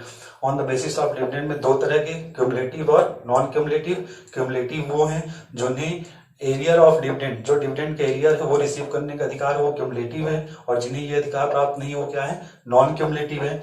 Conversion में 2 तरह के, कन्वर्टिबल प्रेफरेंस शेयर्स और non convertible preference shares. Convertible preference shares वो preference shares होते हैं जो एक निश्चित समय के बाद किसमें कन्वर्ट हो जाए, इक्विटी शेयर्स में, वो कहलाते हैं कन्वर्टिबल। और non convertible shares preference shares वो होते हैं जो एक निश्चित समय के बाद, जिन्हें ये अधिकार नहीं होता है कि वो प्रेफरेंस शेयर से कन्वर्ट होकर कहां पहुंचे, इक्विटी शेयर से। मतलब those preference shares which can not be converted into equity shares are called non convertible preference shares. तीसरा था on the basis of redemption में रिडीमेबल और इरिडीमेबल। रिडीमेबल प्रेफरेंस शेयर्स क्या होते हैं, जो एक निश्चित अवधि के बाद, at a fixed period of time, जिनकी कैपिटल रीपे कर देते हैं वो कहलाते हैं रिडीमेबल प्रेफरेंस शेयर्स। और इरिडीमेबल क्या होते हैं, जिनका कैपिटल हम तभी वापस करते हैं at the time of liquidation of a company और बाइंडिंग ऑफ अ कंपनी, मतलब कंपनी जब बंद होती है तब करते हैं। और लास्ट था on the basis of participation in surplus profit. तो यहाँ पे 2 थे, पार्टिसिपेटिंग और नॉन पार्टिसिपेटिंग। पार्टिसिपेटिंग वो होते हैं जिन्हें सरप्लस प्रॉफिट में after the payment of equity shares का डिविडेंड पे करने के बाद भी अगर हमारे पास कोई सरप्लस प्रॉफिट बचता है, उस सरप्लस प्रॉफिट में जो हमें हिस्सा मिलता है पार्टिसिपेटिंग प्रेफरेंस शेयर्स को, वो कहलाते हैं पार्टिसिपेटिंग प्रेफरेंस शेयर्स। और जिन्हें ऐसा अधिकार प्राप्त नहीं होता है वो कहलाते हैं नॉन पार्टिसिपेटिंग प्रेफरेंस शेयर्स। ठीक है, तो ये थे हमारे टाइप्स ऑफ प्रेफरेंस शेयर्स। चलिए अगला टॉपिक हमारा difference between equity shares and preference shares. अभी हमने टाइप्स ऑफ शेयर्स में बात की थी, इक्विटी शेयर्स क्या होते हैं और प्रेफरेंस शेयर्स क्या होते हैं। इक्विटी शेयर्स क्या होते हैं, जिन्हें 2 प्रेफरेंशियल राइट नहीं प्राप्त होता है। कौन सा, एक तो फिक्स रेट ऑफ डिविडेंड प्राप्त करने का, और दूसरा eight the time of bind up of company जो रिफंड होता है कैपिटल का, वो इक्विटी शेयर्स होल्डर्स को पहले नहीं मिलता, वो कब मिलता है, बाद में मिलता है। पहले किसे मिलता है, प्रेफरेंस शेयर्स को। नाम से पता चल रहा है प्रेफरेंस, मतलब इन्हें ये दो प्रेफरेंशियल राइट प्राप्त होते हैं, इसलिए इनका नाम क्या है, प्रेफरेंस। एक तो फिक्स्ड रेट ऑफ डिविडेंड प्राप्त करने का अधिकार होता है, और दूसरा जब भी कंपनी का बाइंड अप होता है, लिक्विडेशन होता है, तो सबसे पहले जो कैपिटल रिफंड की जाती है उनमें किसका प्रेफरेंस मिलता है, प्रेफरेंस शेयर होल्डर्स को। ठीक, चलिए डिफरेंस देखते हैं। वैसे तो बहुत सारे डिफरेंस हैं, पर हमने कुछ बेसिस लिए हैं। जैसे सबसे पहला है पेमेंट ऑफ डिविडेंड। तो इक्विटी शेयर्स होल्डर्स में क्या है, dividends on equity shares are paid only after the payment of preference shares dividend. मतलब इक्विटी शेयर होल्डर्स को जो डिविडेंड मिलेगा वो कब मिलेगा, after the payment of preference share holders. मतलब पहले जो भी डिविडेंड पे किया जाएगा वो प्रेफरेंस शेयर होल्डर्स को किया जाएगा और उसके बाद जो बचेगा वो किसे मिलेगा, इक्विटी शेयर होल्डर्स को। ठीक है, मतलब समता अंश को बाद में पेमेंट किया जाएगा डिविडेंड का, पहले पूर्वाधिकार अंशों को पेमेंट किया जाएगा किसका, डिविडेंड का। Preference shares are paid dividend before any dividend is paid on equity shares. Preference shares को जो डिविडेंड पे किया जाएगा वो बिफोर मतलब पहले किया जाएगा, any dividend is paid on equity shares, पहले किया जाएगा before paying any dividend to equity shares. मतलब इक्विटी शेयर होल्डर्स को कोई भी डिविडेंड देने के पहले जो सबसे पहले डिविडेंड मिलेगा वो किसे मिलेगा, प्रेफरेंस शेयर होल्डर्स को। ठीक है, दूसरा पॉइंट है rate of dividend. Rate of dividend, a rate of dividend is not fixed. Equity share holders को कोई भी फिक्स्ड रेट ऑफ डिविडेंड नहीं मिलता है। इक्विटी शेयर होल्डर्स को कोई भी फिक्स्ड रेट ऑफ डिविडेंड नहीं मिलता है। इट इज फ्लक्चुएटिंग, ये क्या होता रहता है, डिविडेंड इनका फ्लक्चुएट होता रहता है। It may very from year two year. Profit ज्यादा हुआ तो इन्हें डिविडेंड ज्यादा मिला, प्रॉफिट कम हुआ तो डिविडेंड क्या हुआ, कम हुआ, प्रॉफिट नहीं हुआ तो नहीं मिला। लेकिन प्रेफरेंस के साथ ऐसा नहीं है, the rate of dividend is fix. Preference share holders का जो रेट ऑफ डिविडेंड होता है वो क्या होता है, फिक्स होता है, ये फ्लक्चुएट नहीं होता है। इसीलिए जब भी प्रेफरेंस शेयर्स हमें मिलेंगे तो उनके सामने परसेंटेज लगा होता है, जैसे for example 6% preference share. 6% preference share ये क्या बताता है, ये इनके फिक्स्ड रेट ऑफ प्रेफरेंस के बारे में बताता है। 6%, 7%, 10%, ये जो परसेंट है ये रेट ऑफ डिविडेंड को बताता है। लेकिन इक्विटी शेयर्स के नाम के पहले कोई भी फिक्स्ड रेट या परसेंटेज नहीं लगा होता है। तीसरा पॉइंट है वोटिंग राइट। इक्विटी शेयर्स जो होल्डर होते हैं वो वोटिंग राइट को एंजॉय करते हैं, मतलब इन्हें वोट देने का अधिकार होता है। जनरल मीटिंग्स में जो भी होती है कंपनी के, उसमें ये अपना वोट कास्ट कर सकते हैं, अपना वोट दे सकते हैं। पर यहीं पे preference share holders do not have any voting right. Preference share holders को कोई भी वोटिंग राइट अधिकार प्राप्त नहीं होता है इन जनरल मीटिंग्स। चौथा बेसिस है टाइप्स। इक्विटी शेयर्स के कोई टाइप नहीं होते हैं। इक्विटी शेयर्स के कोई टाइप नहीं होते हैं। Equity shares does not have any type और प्रेफरेंस शेयर्स के वेरियस टाइप्स होते हैं। अभी हमने पढ़ा है इसके पिछले टॉपिक पे टाइप्स ऑफ प्रेफरेंस शेयर्स, जैसे convertible, non convertible, redeemable, irredeemable, participating, not participating. तो preference shares have various types like convertible, non convertible, redeemable and non redeemable etcetera.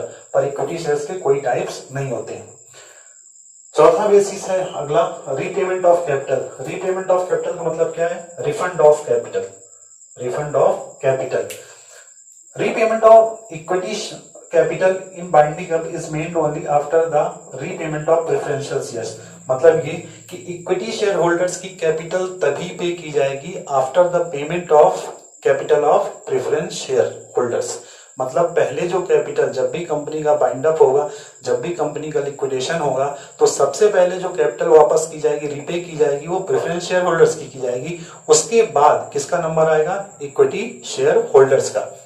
इधर लिखा है preference share holders in the event of binding up, in the event of binding up, जब भी company का bind up होगा, preference shares are repaid before the repayment of equity capitals. मतलब equity जब भी बाइंडिंग अप होगा तो सबसे पहले जो कैपिटल रीपे करने का अधिकार है वो किसे प्राप्त होता है, प्रेफरेंस शेयर होल्डर्स को। और यही दो प्रेफरेंशियल राइट की हम बात कर रहे थे, कौन सा, एक ये और एक ये।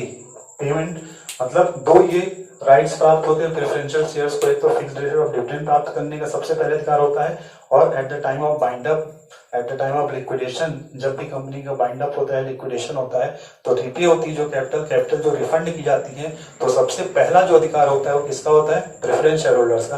पहले उनकी कैपिटल वापस की जाएगी, उसके बाद किसको रीपे किया जाएगा, इक्विटी शेयर होल्डर्स को। अगला पॉइंट है conversion. Equity shares can not be converted into preference shares.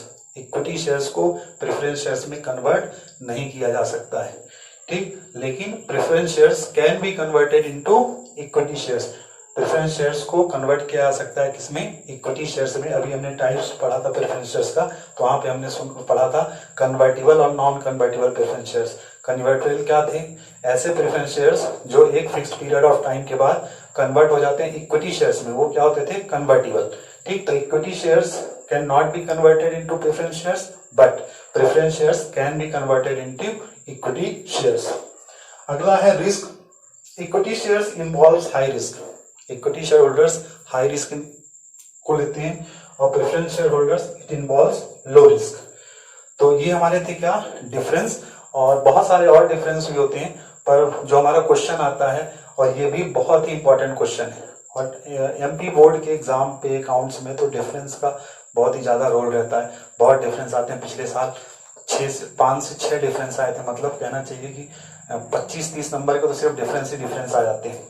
ठीक, तो ये था हमारा डिफरेंस इक्विटी शेयर्स का और प्रेफरेंस शेयर्स का। चलिए, हमारा अगला जो इम्पोर्टेंट क्वेश्चन है वो ये है, procedure for issue of shares, मतलब क्या प्रोसेस होता है शेयर्स को इशू करने का। तो कैसे हम शेयर्स को इशू करते हैं, ठीक है। तो सबसे पहले हम क्या करते हैं, शेयर जब भी पब्लिक कंपनी को शेयर इशू करना होता है तो कौन कौन सी प्रोसेस रिक्वायर्ड होती हैं, कौन कौन से स्टेप्स फॉलो किए जाते हैं। तो सबसे पहले कंपनी को जब भी शेयर इशू करना होता है तो कंपनी क्या करती है, सबसे पहला काम करती है तो इशू अ प्रोस्पेक्टस, प्रविवरण जारी करना। तो कंपनी, किसी भी पब्लिक कंपनी को जब भी शेयर इशू करने होते हैं इन फ्रंट ऑफ पब्लिक, तो सबसे पहले वो क्या करती है, एक प्रोस्पेक्टस इशू करती है। प्रोस्पेक्टस का मतलब ये कि कंपनी अपने बारे में बताती है, ठीक है, कंपनी शेयर्स कैसे खरीदने हैं, कितने रुपए का शेयर्स है, all the details about company and it's shares, ठीक है, वो सारी चीजें प्रविवरण में, प्रोस्पेक्टस में लोगों को बताती है, पब्लिक को बताती है by the way of advertisement या कोई भी सर्कुलर निकाल के या नोटिस निकाल के। तो सबसे पहली प्रोसेस थी हमारी क्या, to issue a prospectus. Company एक प्रोस्पेक्टस इशू करती है और लोगों को अपने बारे में और शेयर्स के बारे में, प्रोसेस ऑफ बाइंग, सारी चीजें, सारी डिटेल इंफॉर्मेशन उनको क्या करती है, प्रोवाइड करती है। उसके बाद दूसरा स्टेप होता है, जब लोगों के पास ये न्यूज पहुंच जाती है कि कंपनी शेयर इशू करना चाहती है, तो जो दूसरा स्टेप होता है टू रिसीव अ एप्लीकेशन, आवेदन प्राप्त करना। अब क्या होता है, जब लोगों को ये पता चलता है कि कोई भी कंपनी शेयर बेच रही है, अपने इशू कर रही है, तो लोग क्या करते हैं, पब्लिक को अप्लाई करना पड़ता है for the purchase of shares. लोगों को शेयर खरीदने के लिए कंपनी के पास अप्लाई करना पड़ता है with the amount of application money. जो भी एप्लीकेशन मनी सेट किया गया होगा, उस एप्लीकेशन मनी के साथ पब्लिक को क्या करना पड़ता है, अप्लाई करना पड़ता है कंपनी के पास, आवेदन प्राप्त करना। उसके बाद थर्ड स्टेप हमारा to make allotment, to make allotment. अब जब एप्लीकेशन की प्रोसेस पूरी हो जाती है, लोग अप्लाई कर चुकते हैं, अब काम कंपनी का होता है। कंपनी क्या करती है, लोगों को शेयर अलॉट करती है, लोगों को शेयर्स क्या करती है, अलॉट करती है। मतलब जिसको भी शेयर उसे देना होता है, उसे शेयर्स क्या करती है, वो अलॉटमेंट करती है कि ये शेयर आपका है, ये शेयर क्या है, आपका। और लास्ट है to make calls. After the process of allotment, आवंटन के बाद, जब हमारी आवंटन प्रक्रिया पूरी हो जाती है, अलॉटमेंट की प्रोसेस पूरी हो जाती है, उसके बाद कंपनी कॉल्स करना चालू करती है, फर्स्ट कॉल, सेकंड कॉल। मतलब जो भी पेंडिंग अमाउंट रहता है, जो कुछ पैसा वो कंपनी एप्लीकेशन पे ले लेती है, कुछ पैसा वो अलॉटमेंट में लेती है, उसके बाद जो भी पेंडिंग अमाउंट रहता है वो कंपनी क्या करती है, कॉल्स में मांगती है। फर्स्ट कॉल हो गई, सेकंड कॉल हो गई, थर्ड हो गई, इस तरह करके जब तक भी कंपनी को जब जब पैसे की जरूरत पड़ती है तो कंपनी थ्रू द कॉल्स पैसा क्या करती है, मांगती रहती है। तो ये क्वेश्चन पूछा जाता है अक्सर कि प्रोसेस क्या है इशू ऑफ शेयर्स की।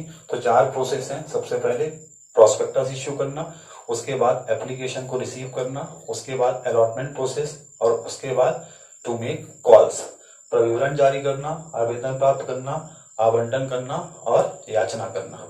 चलिए, हमने थ्योरी पोर्शन कवर कर लिया था और अब हम कुछ बात करते हैं न्यूमेरिकल्स की। अकाउंटिंग फॉर शेयर्स, कैसे शेयर्स की अकाउंटिंग की जाती है। कंपनी जब भी शेयर इशू करती है तो शेयर वो 2 कारणों के लिए इशू करती है, आइदर फॉर द कैश और either for the consideration other than cash. या तो कंपनी को पैसे की रिक्वायरमेंट होती है तब वो शेयर्स को इशू करती है, और या तो जिसका जो कंसिडरेशन रहता है वो क्या रहता है, अदर देन कैश। यहाँ पे जब कंपनी शेयर इशू करती है तो उसे पैसा नहीं चाहिए होता है कि पैसे के लिए वो शेयर्स इशू कर रही है, पर यहाँ पे अगर वो फॉर कैश कर रही है तो यहाँ जो उसका मोटिव रहता है वो क्या रहता है, पैसा लेना। ठीक है, तो अकाउंटिंग शेयर्स की 2 तरीके से की जाती है, आइदर फॉर कैश और either for consideration other than cash. अब जब भी कंपनी शेयर इशू करती है तो जो भी उसकी फेस वैल्यू रहती है शेयर्स की, वो कंपनी जो है वो 2 तरीके से अपने पैसे लेती है, either in 1 instalment either in one instalment, जिसे हम कहते हैं लमसम, जिसे हम क्या कहते हैं लमसम, या एक मुश्त। मतलब यहाँ पे जो कंपनी होती है वो अपना पूरा का पूरा पैसा, अगर 10 रुपए का हमारा एक शेयर है तो पूरा का पूरा पैसा वो एक ही बार में ले लेती है at the process of application. Application के साथ ही पूरा पैसा ले लेती है। और दूसरा तरीका क्या होता है, in the instalment. In the instalment में मतलब क्या है कि यहाँ पे कंपनी जितने रुपए का भी शेयर है वो पूरा पैसा इकट्ठा ना मांग के किश्तों में मांगती है। कुछ पैसा एप्लीकेशन पे, कुछ अलॉटमेंट में, कुछ फर्स्ट कॉल में और कुछ सेकंड कॉल पे। यही हमारी क्या कहती है, इंस्टॉलमेंट कहलाती है। Application, allotment, first call, second call और सो ऑन। ठीक है, तो अकाउंटिंग फॉर शेयर्स दो तरीके से होती हैं, आइदर फॉर कैश और for consideration other than cash. और जब भी अकाउंटिंग हम करते हैं फॉर कैश या अदर कंसिडरेशन देन कैश के लिए, तो कंपनी के पास जो पेमेंट लेने के होते हैं वो दो मेथड होते हैं। आइदर इन वन इंस्टॉलमेंट, जिसे हम लमसम कहते हैं कि पूरा का पूरा पैसा एक ही बार में, वन टाइम पेमेंट। और दूसरा होता है इन द इंस्टॉलमेंट, जहाँ पे कंपनी जो है शेयर्स का जो भी पैसा होता है उसे वो इंस्टॉलमेंट में मांगती है, कुछ एप्लीकेशन पे, कुछ अलॉटमेंट पे, कुछ फर्स्ट कॉल पे और कुछ सेकंड कॉल पे। ठीक, सबसे पहले हम बात करेंगे फॉर कैश की, उसके बाद हम बात करेंगे for consideration other than cash की। शेयर्स और डिवेंचर्स दोनों ही चैप्टर लगभग सेम है। अगर अकाउंटिंग की बात करें तो दोनों चैप्टर क्या है, इशू दोनों की जो अकाउंटिंग है, इशू करने की जो अकाउंटिंग है, जो हम जर्नल एंट्रीज पास करते हैं, वो लगभग कॉन्सेप्ट पूरा सेम है। तो जब हम इसको पढ़ेंगे तो ये मान लीजिए कि हम डिवेंचर्स के भी न्यूमेरिकल को सॉल्व कर पाएंगे। ठीक है, और जो क्वेश्चन पिछले कई सालों से आ रहा है, तो एक कैश का भी आता है और एक for consideration other than cash का आता है, चाहे वो शेयर्स चैप्टर से हो और चाहे वो डिवेंचर से हो, तो दोनों को हमें पढ़ना है। ठीक, कंपनी अपने शेयर्स जब भी इशू करती है तो कंपनी शेयर्स तीन तरीके से इशू करती है। शेयर्स या तो इशूड होते हैं इशूड एट पार, या तो इशूड होते हैं इशूड एट प्रीमियम, या तो इशूड होते हैं issued at discount. Issued at par, issued at premium और इशूड एट डिस्काउंट, तीन तरीके से, तीन कंडीशन है। या तो कंपनी अपने शेयर्स इशू कर सकती है पार वैल्यू पे, या तो कंपनी शेयर्स इशू कर सकती है प्रीमियम पे, या तो कंपनी शेयर इशू कर सकती है डिस्काउंट पे। ठीक, पार वैल्यू क्या होती है, पार वैल्यू का मतलब होता है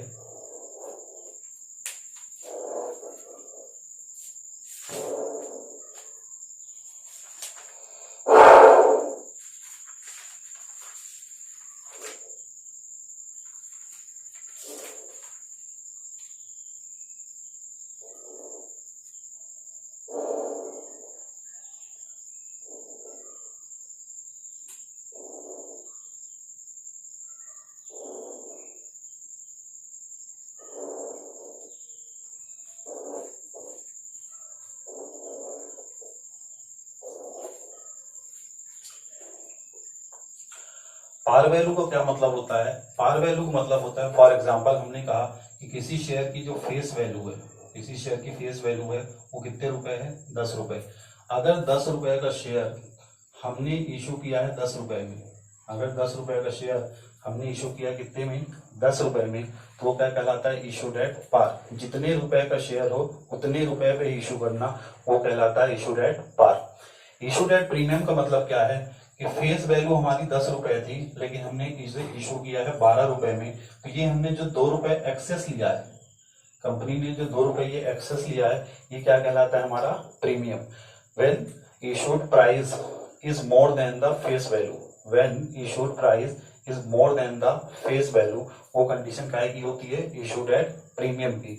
और जितने रुपए हमने फेस वैल्यू से ज्यादा चार्ज की कंपनी ने, वो क्या कहलाती है, हमारा प्रीमियम। ठीक, इशूड एट डिस्काउंट क्या होता है, इशूड एट डिस्काउंट का मतलब है कि हमारे शेयर की फेस वैल्यू क्या होती है, 10 रुपए है, और हम इसे इशू कर रहे हैं कितने में, 9 रुपए या 8 रुपए में, तो जितने रुपए कम पे इशू कर रहे हैं वो क्या कहलाता है, हमारा discount. When issued price is less than when issued price is less than the face value. जब हमारी इशूड प्राइस क्या होती है, कम होती है किससे, फेस वैल्यू से, तो वो काहे की कंडीशन कहलाती है, वो कंडीशन कहलाती है डिस्काउंट की। प्रीमियम पर अक्सर वो कंपनियां शेयर्स इशू करती हैं जो क्या होती हैं, मार्केट में पुरानी होती हैं, जिनकी मार्केट में गुडविल क्या होती है, अच्छी होती है। इशूड एट डिस्काउंट अब हमारे सिलेबस में नहीं है, इशूड एट डिस्काउंट हमारे सिलेबस में नहीं है, मतलब हमें सिर्फ दो केस पढ़ने हैं, इशूड एट पार और issued at premium. Issued at par और issued at premium. Issued at par का मतलब क्या होता है, फेस वैल्यू जितनी है उतने पे इशू करना, वो कहलाता है इशूड एट पार। 10 का शेयर 10 पे इशू करना, इशूड एट पार। प्रीमियम क्या है, 10 का शेयर 12 पे इशू करना। फेस वैल्यू से जब इशू प्राइस ज्यादा होती है वो कहलाता है हमारा क्या, इशूड एट प्रीमियम। और इशूड एट डिस्काउंट क्या है, फेस वैल्यू से इशू प्राइस हमारी क्या होती है, लेस होती है, वो कहलाता है इशूड एट डिस्काउंट। कंपनी जब भी शेयर इशू करती है, कंपनी जब भी शेयर इशू करती है तो कंपनी के सामने कई सिचुएशंस आती हैं। जैसे हमने कहा कि कंपनी ने 10,000 शेयर्स इशू किए, कंपनी ने 10,000 शेयर्स इशू किए। अच्छा, जब कंपनी ने 10,000 शेयर इशू किए, उसने प्रोस्पेक्टस में जारी किया कि हमें 10,000 शेयर्स ही बेचने हैं। तो अब ऐसा तो नहीं होता होगा कि सिर्फ 10,000 लोग खरीदने ही आए, ऐसा तो है नहीं कि गिनती के सिर्फ 10,000 लोग खरीदने आए। तो कंपनी के साथ कई सिचुएशन आती हैं। सबसे पहली सिचुएशन जो आती है वो होती है फुल सब्सक्रिप्शन की, फुल सब्सक्रिप्शन की। दूसरी कंडीशन जो आती है वो आती है अंडर सब्सक्रिप्शन की, अंडर सब्सक्रिप्शन की। और तीसरी कंडीशन जो आती है वो आती है ओवर सब्सक्रिप्शन की, ओवर सब्सक्रिप्शन की। ठीक, full subscription, under subscription, over subscription. Full subscription का मतलब होता है when issued share is equal to applied share. When issued share is equal to applied share. Issued shares थे हमारे 10,000 और अप्लाई कितने हुए हैं, 10,000। ये कंडीशन क्या कहलाती है, फुल सब्सक्रिप्शन। अंडर सब्सक्रिप्शन की कंडीशन कहलाती है जब हमारे इशूड शेयर, जब हमारे इशूड शेयर्स कितने थे 10,000, लेकिन जो अप्लाइड शेयर्स थे वो कितने थे 8,000। ये कंडीशन क्या कहलाती है, अंडर सब्सक्रिप्शन की। मतलब हमने इशू किया था 10,000 शेयर्स, लेकिन जो एप्लीकेशन रिसीव्ड हुए वो कितने हुए हैं 8,000 के। और ओवर सब्सक्रिप्शन क्या कहलाती है, जब हमारे इशूड शेयर्स जो थे हमारे पास 10,000 उससे ज्यादा की एप्लीकेशन आ जाए। एप्लीकेशन जो हमें रिसीव्ड हो रहे हैं, अप्लाइड शेयर्स जो हमारे थे वो थे कितने 12,000। तो यहाँ पे ये जो 2,000, ये 2,000 क्या थे, ओवर सब्सक्राइब थे। ये क्या थे हमारे शेयर्स 2,000 ओवर सब्सक्राइब थे। तो मतलब ये कि जब भी कंपनी शेयर इशू करती है तो कंपनी के सामने तीन सिचुएशन अराइज होती है, आइदर फुल सब्सक्रिप्शन की, आइदर अंडर सब्सक्रिप्शन की और आइदर ओवर सब्सक्रिप्शन की। फुल सब्सक्रिप्शन का मतलब क्या होता है, जब इशूड शेयर्स अप्लाइड शेयर्स के क्या हो, बराबर हो, मतलब जितने अंश निर्गमित किए गए उतने ही आवेदन प्राप्त हुए, वो कंडीशन हमारी कहेगी फुल सब्सक्रिप्शन की। अंडर सब्सक्रिप्शन में क्या होता है, जब इशूड शेयर से एप्लीकेशन कम आए, इशूड शेयर्स हमारे 10,000 लेकिन जो एप्लीकेशन रिसीव हो रही है वो क्या है 8,000, तो वो कंडीशन कहलाती कहेगी अंडर सब्सक्रिप्शन की। ओवर सब्सक्रिप्शन क्या होता है, जब इशूड शेयर से ज्यादा के लिए एप्लीकेशन आए, मतलब इशूड शेयर्स हमारे 10,000 थे और एप्लीकेशन कितने रिसीव्ड हुए हैं 12,000, जो 2,000 ज्यादा के लिए एप्लीकेशन आए हैं वो कंडीशन क्या आएगी ओवर सब्सक्रिप्शन की। ठीक, कंपनी को ना यहाँ कोई दिक्कत होती है और ना यहाँ कोई दिक्कत होती है, पर इनका अलॉटमेंट करने में कंपनी को कुछ सावधानियां बरतनी पड़ती है। क्यों, यहाँ पे 10,000 शेयर्स थे, हमने इशू किए थे, खरीदने वाले 10,000 लोग ही आए, तो यहाँ पे हम सभी को शेयर दे सकते हैं। यहाँ पे भी हमने क्या किए थे, 10,000 शेयर इशू किए थे, खरीदने वाले 8,000 आए, तो भी हम यहाँ पे शेयर्स क्या कर सकते हैं, उनको दे सकते हैं।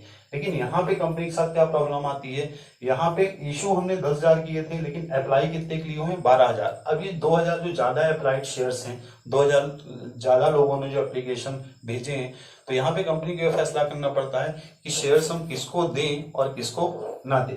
तो कंपनी यहाँ पे फिर एक प्रोराटा अलॉटमेंट का कॉन्सेप्ट लाती है। प्रोराटा अलॉटमेंट का मतलब होता है कि अनुपातिक आवंटन करती है। ठीक है, या तो कंपनी क्या करती है, प्रोराटा अलॉटमेंट करती है, या तो इन 2000 का क्या करती है, पैसा वापस कर देती है, या तो इन 2000 का क्या करती है कंपनी, पैसा एडजस्ट कर देती है कि फ्यूचर में जब भी पैसा मांगा जाएगा तो ये जितना पैसा इस 2000 शेयर्स पे जमा है एप्लीकेशन मनी, वो क्या हो जाएगा, आगे एडजस्ट हो जाएगा। मतलब अलॉटमेंट में उतना पैसा कम आएगा या फर्स्ट कॉल में उतना पैसा कम आएगा, जहां तक भी पैसा हमारा क्या होगा, चलेगा, तो वो पैसा क्या हो जाता है, एडजस्ट हो जाता है। या तो कंपनी इनका पैसा क्या कर देती है, रिफंड कर देती है, रिटर्न कर देती है, और या तो क्या कर देती है, प्रोराटा अलॉटमेंट दोनों का क्या कर देती है, कॉम्बिनेशन कर देती है।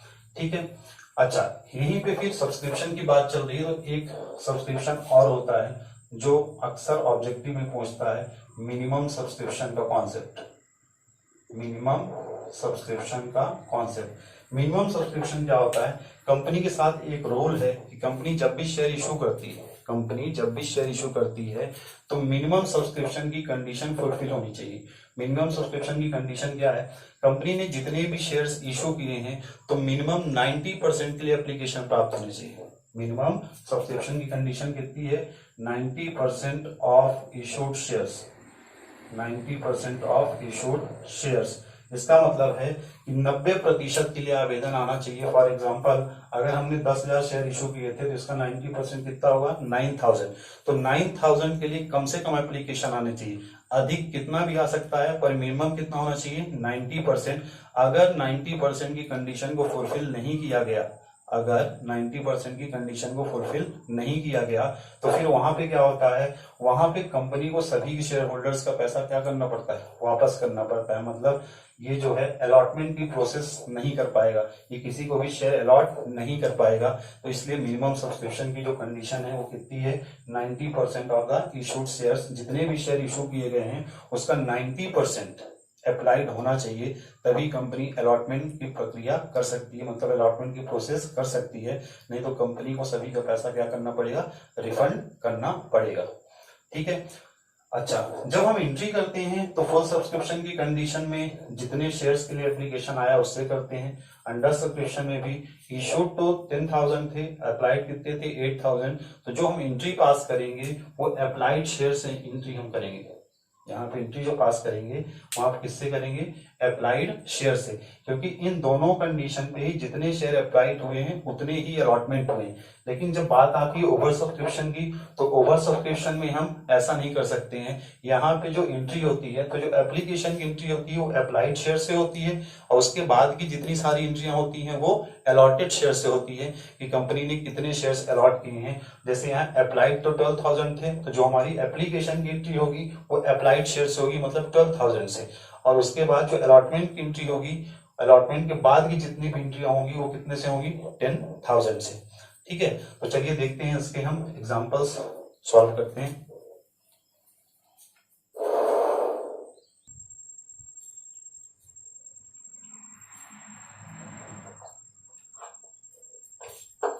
हेलो,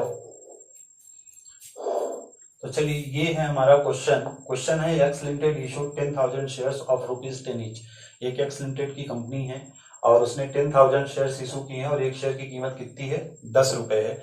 और ये 10 रुपए है, ये इंस्टॉलमेंट में मांगा गया है। एप्लीकेशन है 3 रुपए, अलॉटमेंट है 4 रुपए की, और फर्स्ट कॉल है 3 रुपए की। और यहाँ पे जब हम एंट्री करेंगे तो हमें ये पता होना चाहिए कि हर स्टेप की, हर प्रोसेस की 2-2 एंट्री होती है, मतलब 2 एंट्री एप्लीकेशन की, 2 अलॉटमेंट की और 2 फर्स्ट कॉल की। हर प्रोसेस की हमें 2-2 एंट्री करनी है, हर इंस्टॉलमेंट की। एक ड्यू एंट्री होती है और एक रिसीविंग एंट्री होती है।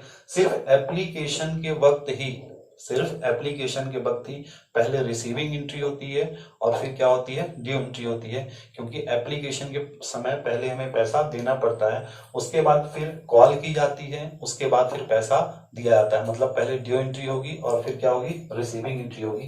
तो जैसे हम एप्लीकेशन की एंट्री करेंगे तो एंट्री हमारी क्या होगी, bank account debit, bank account debit to equity share application, to equity share application.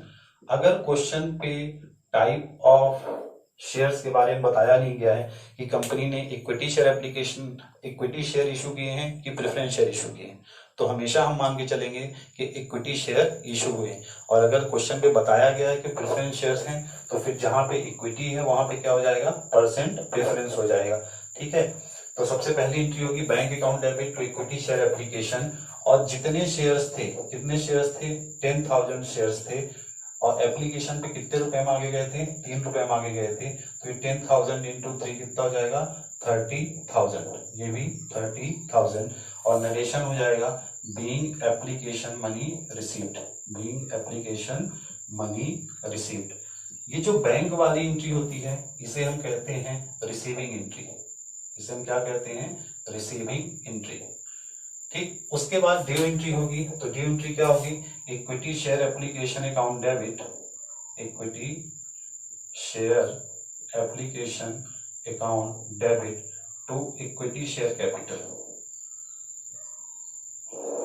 To equity share capital. और ये भी 30,000 और ये भी 30,000। और नरेशन हो जाएगा being application money transfer to share capital, transfer to share capital. ये कहलाती है हमारी कौन सी एंट्री, ड्यू एंट्री। मतलब ये कहने का मतलब ये कि हर कंडीशन पे 2 एंट्री होगी। हमने 2 एंट्री एप्लीकेशन की कर दी, अब हमें 2 एंट्री अलॉटमेंट की करना है और 2 एंट्री करनी है फर्स्ट कॉल की। अगर आपसे ये एंट्री बनती है तो नीचे की सारी एंट्री आप कर सकते हो, सिर्फ कुछ नहीं करना है। जो एंट्रीज में चेंज होगा आप ध्यान रखना है कि सिर्फ एप्लीकेशन की प्रोसेस में ही रिसीविंग एंट्री जो होती है वो पहले होती है, उसके बाद ड्यू एंट्री होती है। और अब अलॉटमेंट से क्या होगा, पहले हमारी ड्यू एंट्री होगी, उसके बाद कौन सी एंट्री होगी, रिसीविंग एंट्री होगी। और क्या चेंज होगा, जब एप्लीकेशन की एंट्री कर रहे थे तो हम यहाँ एप्लीकेशन लिख रहे थे, जब अलॉटमेंट की एंट्री करेंगे तो हम यहाँ अलॉटमेंट करने लगेंगे, जब फर्स्ट कॉल की एंट्री करेंगे तो जहां एप्लीकेशन लिखा वहां पे हम फर्स्ट कॉल करने लगेंगे। अच्छा, हमने कहा कि अब हमारी अलॉटमेंट से पहले ड्यू एंट्री होगी, तो ये हमारी ड्यू एंट्री। तो यहाँ पे इक्विटी शेयर एप्लीकेशन लिखा है और हमें एंट्री करनी है कि अलॉटमेंट की। तो यहाँ पे क्या हो जाएगा, equity share allotment account debit. Entry हो जाएगी हमारी equity share allotment account debit to equity share capital, to equity share capital. ठीक, अलॉटमेंट कितने रुपए की थी, 4 रुपए की थी। और टोटल शेयर्स कितने थे, 10,000। तो 10,000 इंटू 4 और ये कितना हो जाएगा, 40,000। ये है हमारी कौन सी एंट्री, ये है हमारी ड्यू एंट्री। अब ड्यू एंट्री के बाद कौन सी एंट्री होगी, रिसीविंग एंट्री, बैंक वाली। ठीक, तो इसको भी हम ऐसे ही लिख लेंगे, bank account debit to equity share application की जगह पे क्या हो जाएगा, allotment, to equity share allotment, equity share allotment 40,000 और ये हो जाएगा 40,000। जब हम फर्स्ट कॉल की एंट्री करेंगे, तो एंट्री हमारी सेम रहेगी, बस जहां पे अलॉटमेंट है वहां पे क्या जुड़ जाएगा, first call, first and final call, first and final call. और यहाँ पे भी अलॉटमेंट की जगह क्या जुड़ जाएगा, फर्स्ट एंड फाइनल कॉल। और जितने रुपए का वो होगा, कॉल होगा, उससे मल्टीप्लाई हो जाएगा। तो हमारी फर्स्ट कॉल थी 30 रुपए की, तो ये कितना अमाउंट हो जाएगा, 30,000 का यहाँ, 30,000 का यहाँ, और यहाँ पे भी कितना हो जाएगा 30,000, और यहाँ पे भी कितना हो जाएगा 30,000। ठीक है, तो ये थी जब कंपनी इंस्टॉलमेंट में पैसा मांगती है। पर इन केस इसी क्वेश्चन को मैं चेंज कर देता हूं और मैं कहता हूं कि इस बार ये प्रोसेस नहीं थी। कंपनी ने कहा all the money received in lump sum, पूरा पैसा किसमें ले लिया इन्होंने, लमसम में, मतलब एक ही बार में पूरा पैसा ले लिए। तो फिर हमें इतनी एंट्रियां करने की जरूरत नहीं है, हमें सिर्फ 2 एंट्री पास करनी पड़ेगी, क्योंकि पूरा का पूरा पैसा हमारा कहाँ पे आ गया है, अलॉटमेंट में आ गया है। तो सिर्फ हमें ऊपर वाली दोनों एंट्रियां पास करनी पड़ेगी, मतलब हमारी एंट्री जो है वो क्या हो जाएगी, थोड़ा सा बदल जाएगी। और ये लमसम का जो तरीका है ये ज्यादा इंपॉर्टेंट है एग्जाम पॉइंट ऑफ व्यू से, लमसम का तरीका ज्यादा पूछता है, तो इसलिए इसको हमें कैसे एंट्री करेंगे हम। अब यहाँ पे देखिए, ना तो कोई फर्स्ट कॉल हो रही, ना तो कोई अलॉटमेंट हो रहा है। तो कंपनी क्या करती है, जब लमसम में पैसा मांगती है तो डायरेक्ट एंट्री करती है bank account debit to equity share application and allotment. Application and allotment मतलब एप्लीकेशन के साथ क्या कर रही है, वो अलॉटमेंट कर रही है। तो कितने शेयर्स थे, 10,000 शेयर्स थे और एक शेयर की कीमत कितनी थी, 10 रुपए। तो पूरा का पूरा 1,00,000 रुपए कंपनी क्या कर रही है, एक ही बार में ले रही है। ठीक उसी तरह जो दूसरी एंट्री हम करेंगे तो सेम एंट्री रहेगी, equity share application, equity share application and allotment account debit to equity share capital, to equity share capital 1 lakh और 1 लाख। मतलब ये कि जब हम लमसम में करेंगे तो सिर्फ हमें ये 2 एंट्री पास करनी पड़ेगी, bank account debit to equity share application and allotment. Application allotment हमने साथ में क्यों लिया, क्योंकि एक ही बार में एप्लीकेशन अलॉटमेंट किया गया है। यहीं पे उसने एप्लीकेशन का पैसा भी दे दिया और वहीं पे उसने पूरा का पूरा अलॉटमेंट का पैसा दे दिया है, इसलिए हमने लिखा है equity share application and allotment. और ये हमारी रिसीविंग एंट्री है और ये हमारी ड्यू एंट्री है। मतलब एप्लीकेशन अलॉटमेंट का जो भी पैसा था उसको हमने कहाँ ट्रांसफर किया है, शेयर कैपिटल में। तो ये जो लमसम वाला केस है ये आपके लिए ज्यादा इंपॉर्टेंट है पढ़ना इसे, क्योंकि ये इसके चांसेस ज्यादा रहते हैं पेपर में आने की। ठीक है, चलिए अगला क्वेश्चन हमारा प्रीमियम का।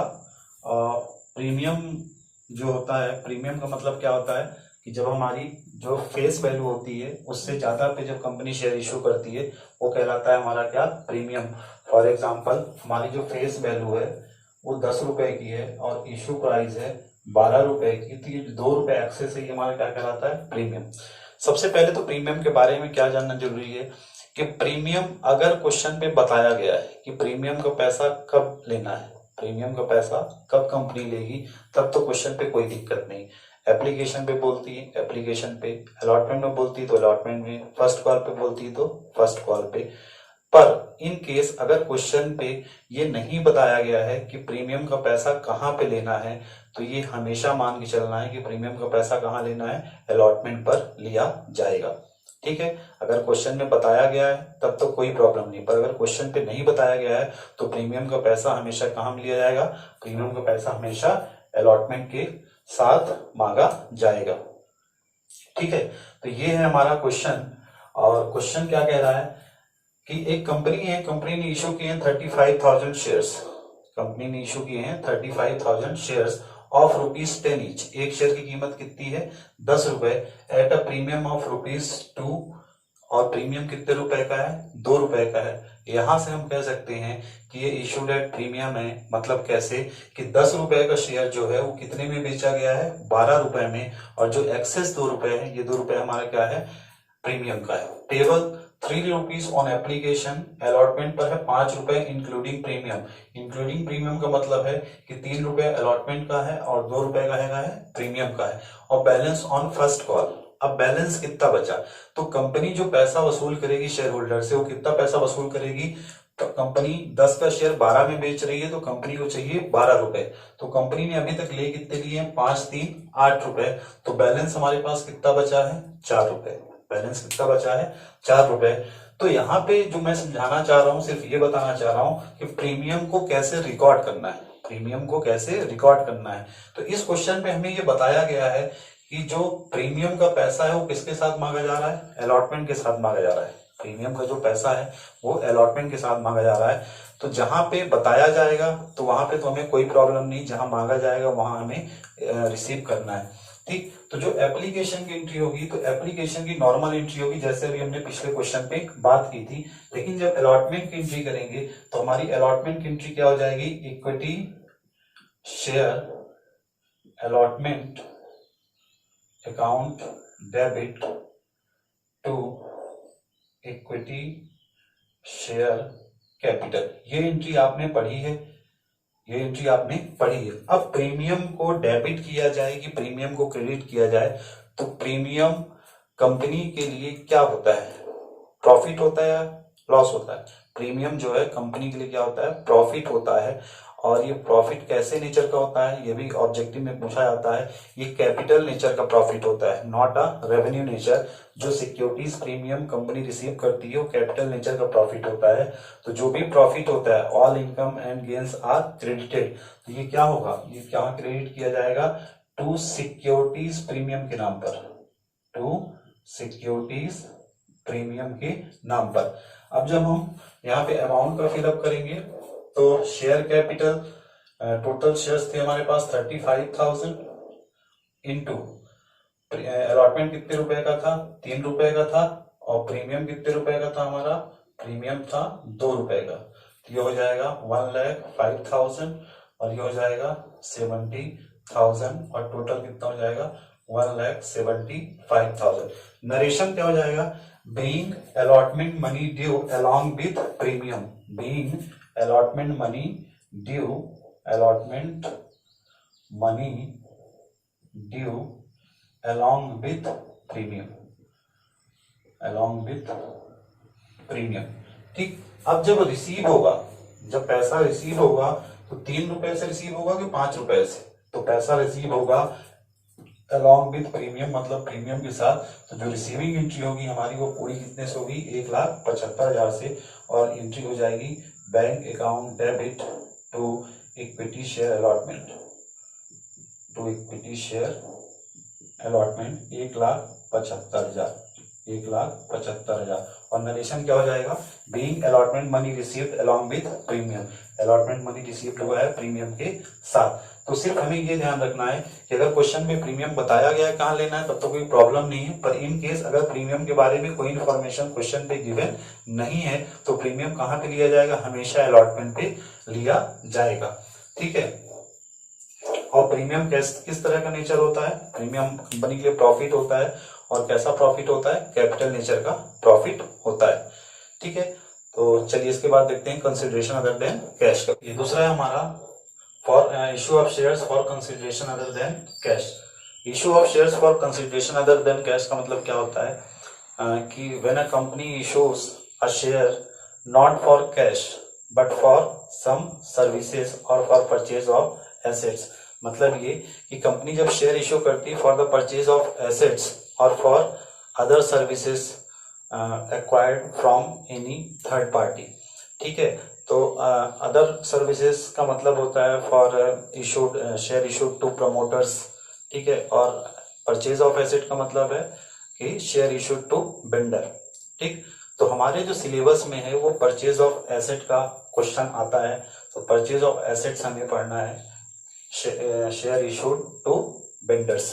ठीक है, यहाँ पे 2 प्रोसेस होती है, मतलब शेयर जब कंपनी इशू करेगी तो परचेज ऑफ एसेट में, तो सबसे पहले हम क्या करेंगे, एसेट को परचेज करेंगे, उसके बाद हम क्या करेंगे, शेयर इशू करेंगे। क्योंकि पहले हम खरीदेंगे तब तो हम पेमेंट करेंगे, ऐसा तो है नहीं कि पहले हम पेमेंट कर देंगे उसके बाद हम खरीदेंगे, नहीं, पहले हम एसेट परचेज करेंगे और उसके बाद क्या करेंगे, पेमेंट करेंगे। और यहाँ पे भी शेयर्स तीनों तरीके से इशू किया जा सकता है, issued at par, issued at premium और इशूड एट डिस्काउंट। ठीक, तो सबसे पहले हमें एसेट्स को खरीदना है, तो सबसे पहली एंट्री होगी फॉर परचेज ऑफ एसेट। जब हम एसेट खरीदेंगे तो जब हम एसेट खरीदेंगे debit what comes in, debit हम व्हाट कम्स इन, तो हमारे पास क्या आएगी, एसेट्स आएगी। तो एसेट्स नेम अकाउंट डेबिट, जो भी एसेट्स खरीदेंगे, प्लांट खरीद रहे हैं तो प्लांट अकाउंट डेबिट, मशीनरी खरीद रहे हैं तो मशीनरी अकाउंट डेबिट, जो भी एसेट हम खरीदेंगे उस एसेट को एसेट के नेम से हम क्या कर देंगे, डेबिट कर देंगे। टू वेंडर्स अकाउंट, वेंडर कौन है यहाँ, वेंडर सामने वाली पार्टी है जिससे हमने एसेट्स को क्या किया है, परचेज किया है। तो assets name account debit to vendors account, ये एंट्री होगी परचेज प्राइस से, जितने की हमने मशीनरी या जितने की हमने एसेट्स क्या की है, परचेज की है। ठीक, अब हमने एसेट्स को खरीद लिया है, अब दोबारा दूसरा स्टेप हमारा क्या होगा कि हमें पेमेंट करना है, मतलब शेयर को क्या करना है, इशू करना है। अब जब हम पेमेंट करेंगे तो पेमेंट हम किसे करेंगे, वेंडर को, तो दूसरी एंट्री होगी vendors account debit to share capital account. ठीक है, अगर वेंडर का नाम दिया है तो फिर यहाँ पे वेंडर का नाम आएगा, और अगर वेंडर का नाम क्वेश्चन पे गिवन नहीं है तो सिंपली हम क्या लिखेंगे, वेंडर लिखेंगे। मतलब सिर्फ issue of shares for consideration other than cash में सिर्फ 2 जर्नल एंट्री पास होगी, एक एसेट्स को खरीदने की और दूसरे शेयर्स को इशू करने की। ठीक है। तो एकदम छोटा सा टॉपिक है, तो ये आप लोग से क्या होना चाहिए, बनना चाहिए, और ये इंपॉर्टेंट टॉपिक भी है। और सेम कॉन्सेप्ट जाके हमारा डिवेंचर में भी लगेगा, बस जहां पे शेयर कैपिटल है वहां पे क्या हो जाएगा, डिवेंचर हो जाएगा। इसलिए भी बनना चाहिए क्योंकि वो दो चैप्टर्स को क्या करता है, कवर करता है। पर यहीं पे अगर हम इशूड एट प्रीमियम है, अगर हम पार वैल्यू पे इशू कर रहे हैं तो सिंपल ये एंट्री हो रही है, vendor account debit to share capital. अगर हम प्रीमियम पर इशू कर रहे हैं, अगर हम प्रीमियम पे इशू कर रहे हैं, तो पहली जो एंट्री होगी वो तो क्या होगी, सेम होगी एज इट इज, जैसे पार वैल्यू पे, मतलब खरीदने की जो एंट्री है वो क्या होगी, हमारी सेम होगी। लेकिन जो शेयर इशू करने की है वो क्या हो जाएगी, बदल जाएगी। कैसे बदल जाएगी, क्योंकि अब हमारा पैसा देने का तरीका बदल गया। पहले हम पार वैल्यू पे इशू कर रहे थे शेयर्स को, और हम शेयर्स को कैसे इशू कर रहे हैं, प्रीमियम पे इशू कर रहे हैं। तो प्रीमियम पे जब भी हम शेयर्स को इशू करेंगे तो हम बिल्डर को जब पैसा देंगे तो हमें कम शेयर्स इशू करने पड़ेंगे, क्योंकि 10 का शेयर और कितना पहुंच रहा है, 12 रुपए वहां पहुंच रहा है, अगर हम 2 रुपए प्रीमियम पे इशू कर रहे हैं तो। ठीक, तो दूसरी एंट्री हो जाएगी हमारी, बस सिक्योरिटीज प्रीमियम ऐड हो जाएगा। और हमने अभी अभी देखा था सिक्योरिटीज प्रीमियम कहाँ पे होता है, क्रेडिट में होता है। तो ये देखिए, vendors account debit to share capital, ये एंट्री तो सेम है जो एंट्री हमने यहाँ की थी, बस यहाँ पे क्या ऐड हो गया है, टू सिक्योरिटीज प्रीमियम। तो जो भी प्रीमियम अमाउंट होगा तो सिक्योरिटीज प्रीमियम यहाँ पे क्या हो जाएगा, ऐड हो जाएगा। ठीक, सेम प्रोसेस डिस्काउंट के साथ भी है। पहली एंट्री तो हमारी यहाँ पे भी क्या होगी, सेम होगी, इशूड एट डिस्काउंट की। परचेज ऑफ एसेट जब करेंगे तो same entry, asset name account debit to vendors account. पर जो दूसरी एंट्री है इशू ऑफ शेयर्स की, जब हम पेमेंट करेंगे तो डिस्काउंट सिक्योरिटीज प्रीमियम का उल्टा होता है। सिक्योरिटीज प्रीमियम में कंपनी पैसा ज्यादा चार्ज करती है और डिस्काउंट में उसे कम कीमत पे, मतलब इशूड फेस वैल्यू जो उसकी होती है, जैसे 10 रुपए का शेयर है तो 9 रुपए में बेच रही है, मतलब जो इशू प्राइस होती है वो क्या होती है, कम होती है। तो ये कंपनी के लिए क्या होता है, एक तरह का लॉस होता है। ठीक है, एक तरह का क्या होता है, ये लॉस होता है। और लॉस क्या होता है, डेबिट होता है। तो प्रीमियम हमारे लिए प्रॉफिट था, तो प्रीमियम को कंपनी ने क्रेडिट किया था, लॉस हमारे कंपनी के लिए डेबिट है, तो लॉस क्या हो जाएगा, सॉरी, लॉस कंपनी क्या कर देगी, यहाँ पे डेबिट कर देगी, क्योंकि उसके लिए डिस्काउंट क्या है, लॉस है। ठीक, तो सिर्फ इतना सा चेंज है। एंट्रियां हर कंडीशन में सेम है, चाहे इन दोनों की बात मैं करूं, चाहे इन दोनों की बात करूं, और चाहे इन दोनों की बात करूं। ठीक है, जब हम इशू कर रहे हैं शेयर्स की तो पार वैल्यू पे कर रहे हैं तो वेंडर टू शेयर कैपिटल, जब प्रीमियम पे कर रहे हैं तब भी वेंडर टू शेयर कैपिटल है, बस उसमें सिक्योरिटीज प्रीमियम क्या हो जाएगा, ऐड हो जाएगा। और जब डिस्काउंट पे कर रहे हैं तो वहां पे भी वेंडर टू शेयर कैपिटल है, बस वहां पे क्या इशू ऐड हो जाएगा, discount on issue of shares. ठीक है, चलिए हम एक क्वेश्चन देखते हैं इसका, और तीनों केस की बात करते हैं वहां पे कि क्या एंट्री होगी। प्लस साथ में फॉर्मूला भी आपको आना चाहिए कि जितना भी परचेज कंसिडरेशन है, मतलब जितने की भी हमने परचेज की है एसेट्स, तो उतना पैसा देने के लिए हमें कितने नंबर ऑफ शेयर्स इशू करने पड़ेंगे। तो उसके लिए फॉर्मूला है number of shares to be issued, total amount payable upon divided by issue price of per share. तो जितना भी अमाउंट हमें पेबल करना है और divided by issue price of per share. अगर यहाँ पे हम बात करें तो 10 रुपए का अगर हम मान लेते हमारा शेयर था, तो यहाँ हमारी इशू प्राइस कितनी थी, 10 रुपए। पर यहाँ पे इशू डेट प्रीमियम था, तो अगर 2 रुपए का प्रीमियम था तो यहाँ हमारी इशू प्राइस कितनी हो जाती, 12 रुपए। अगर डिस्काउंट की बात करते 1 रुपए का हमारा डिस्काउंट था, तो यहाँ पे हमारी इशू प्राइस कितनी हो जाती, 9 रुपए। तो जो भी हमारी इशू प्राइस होगी उससे हमें क्या करना है, डिवाइड करेंगे, तो हमें number of shares to be issued क्या होगा, पता चल जाएगा।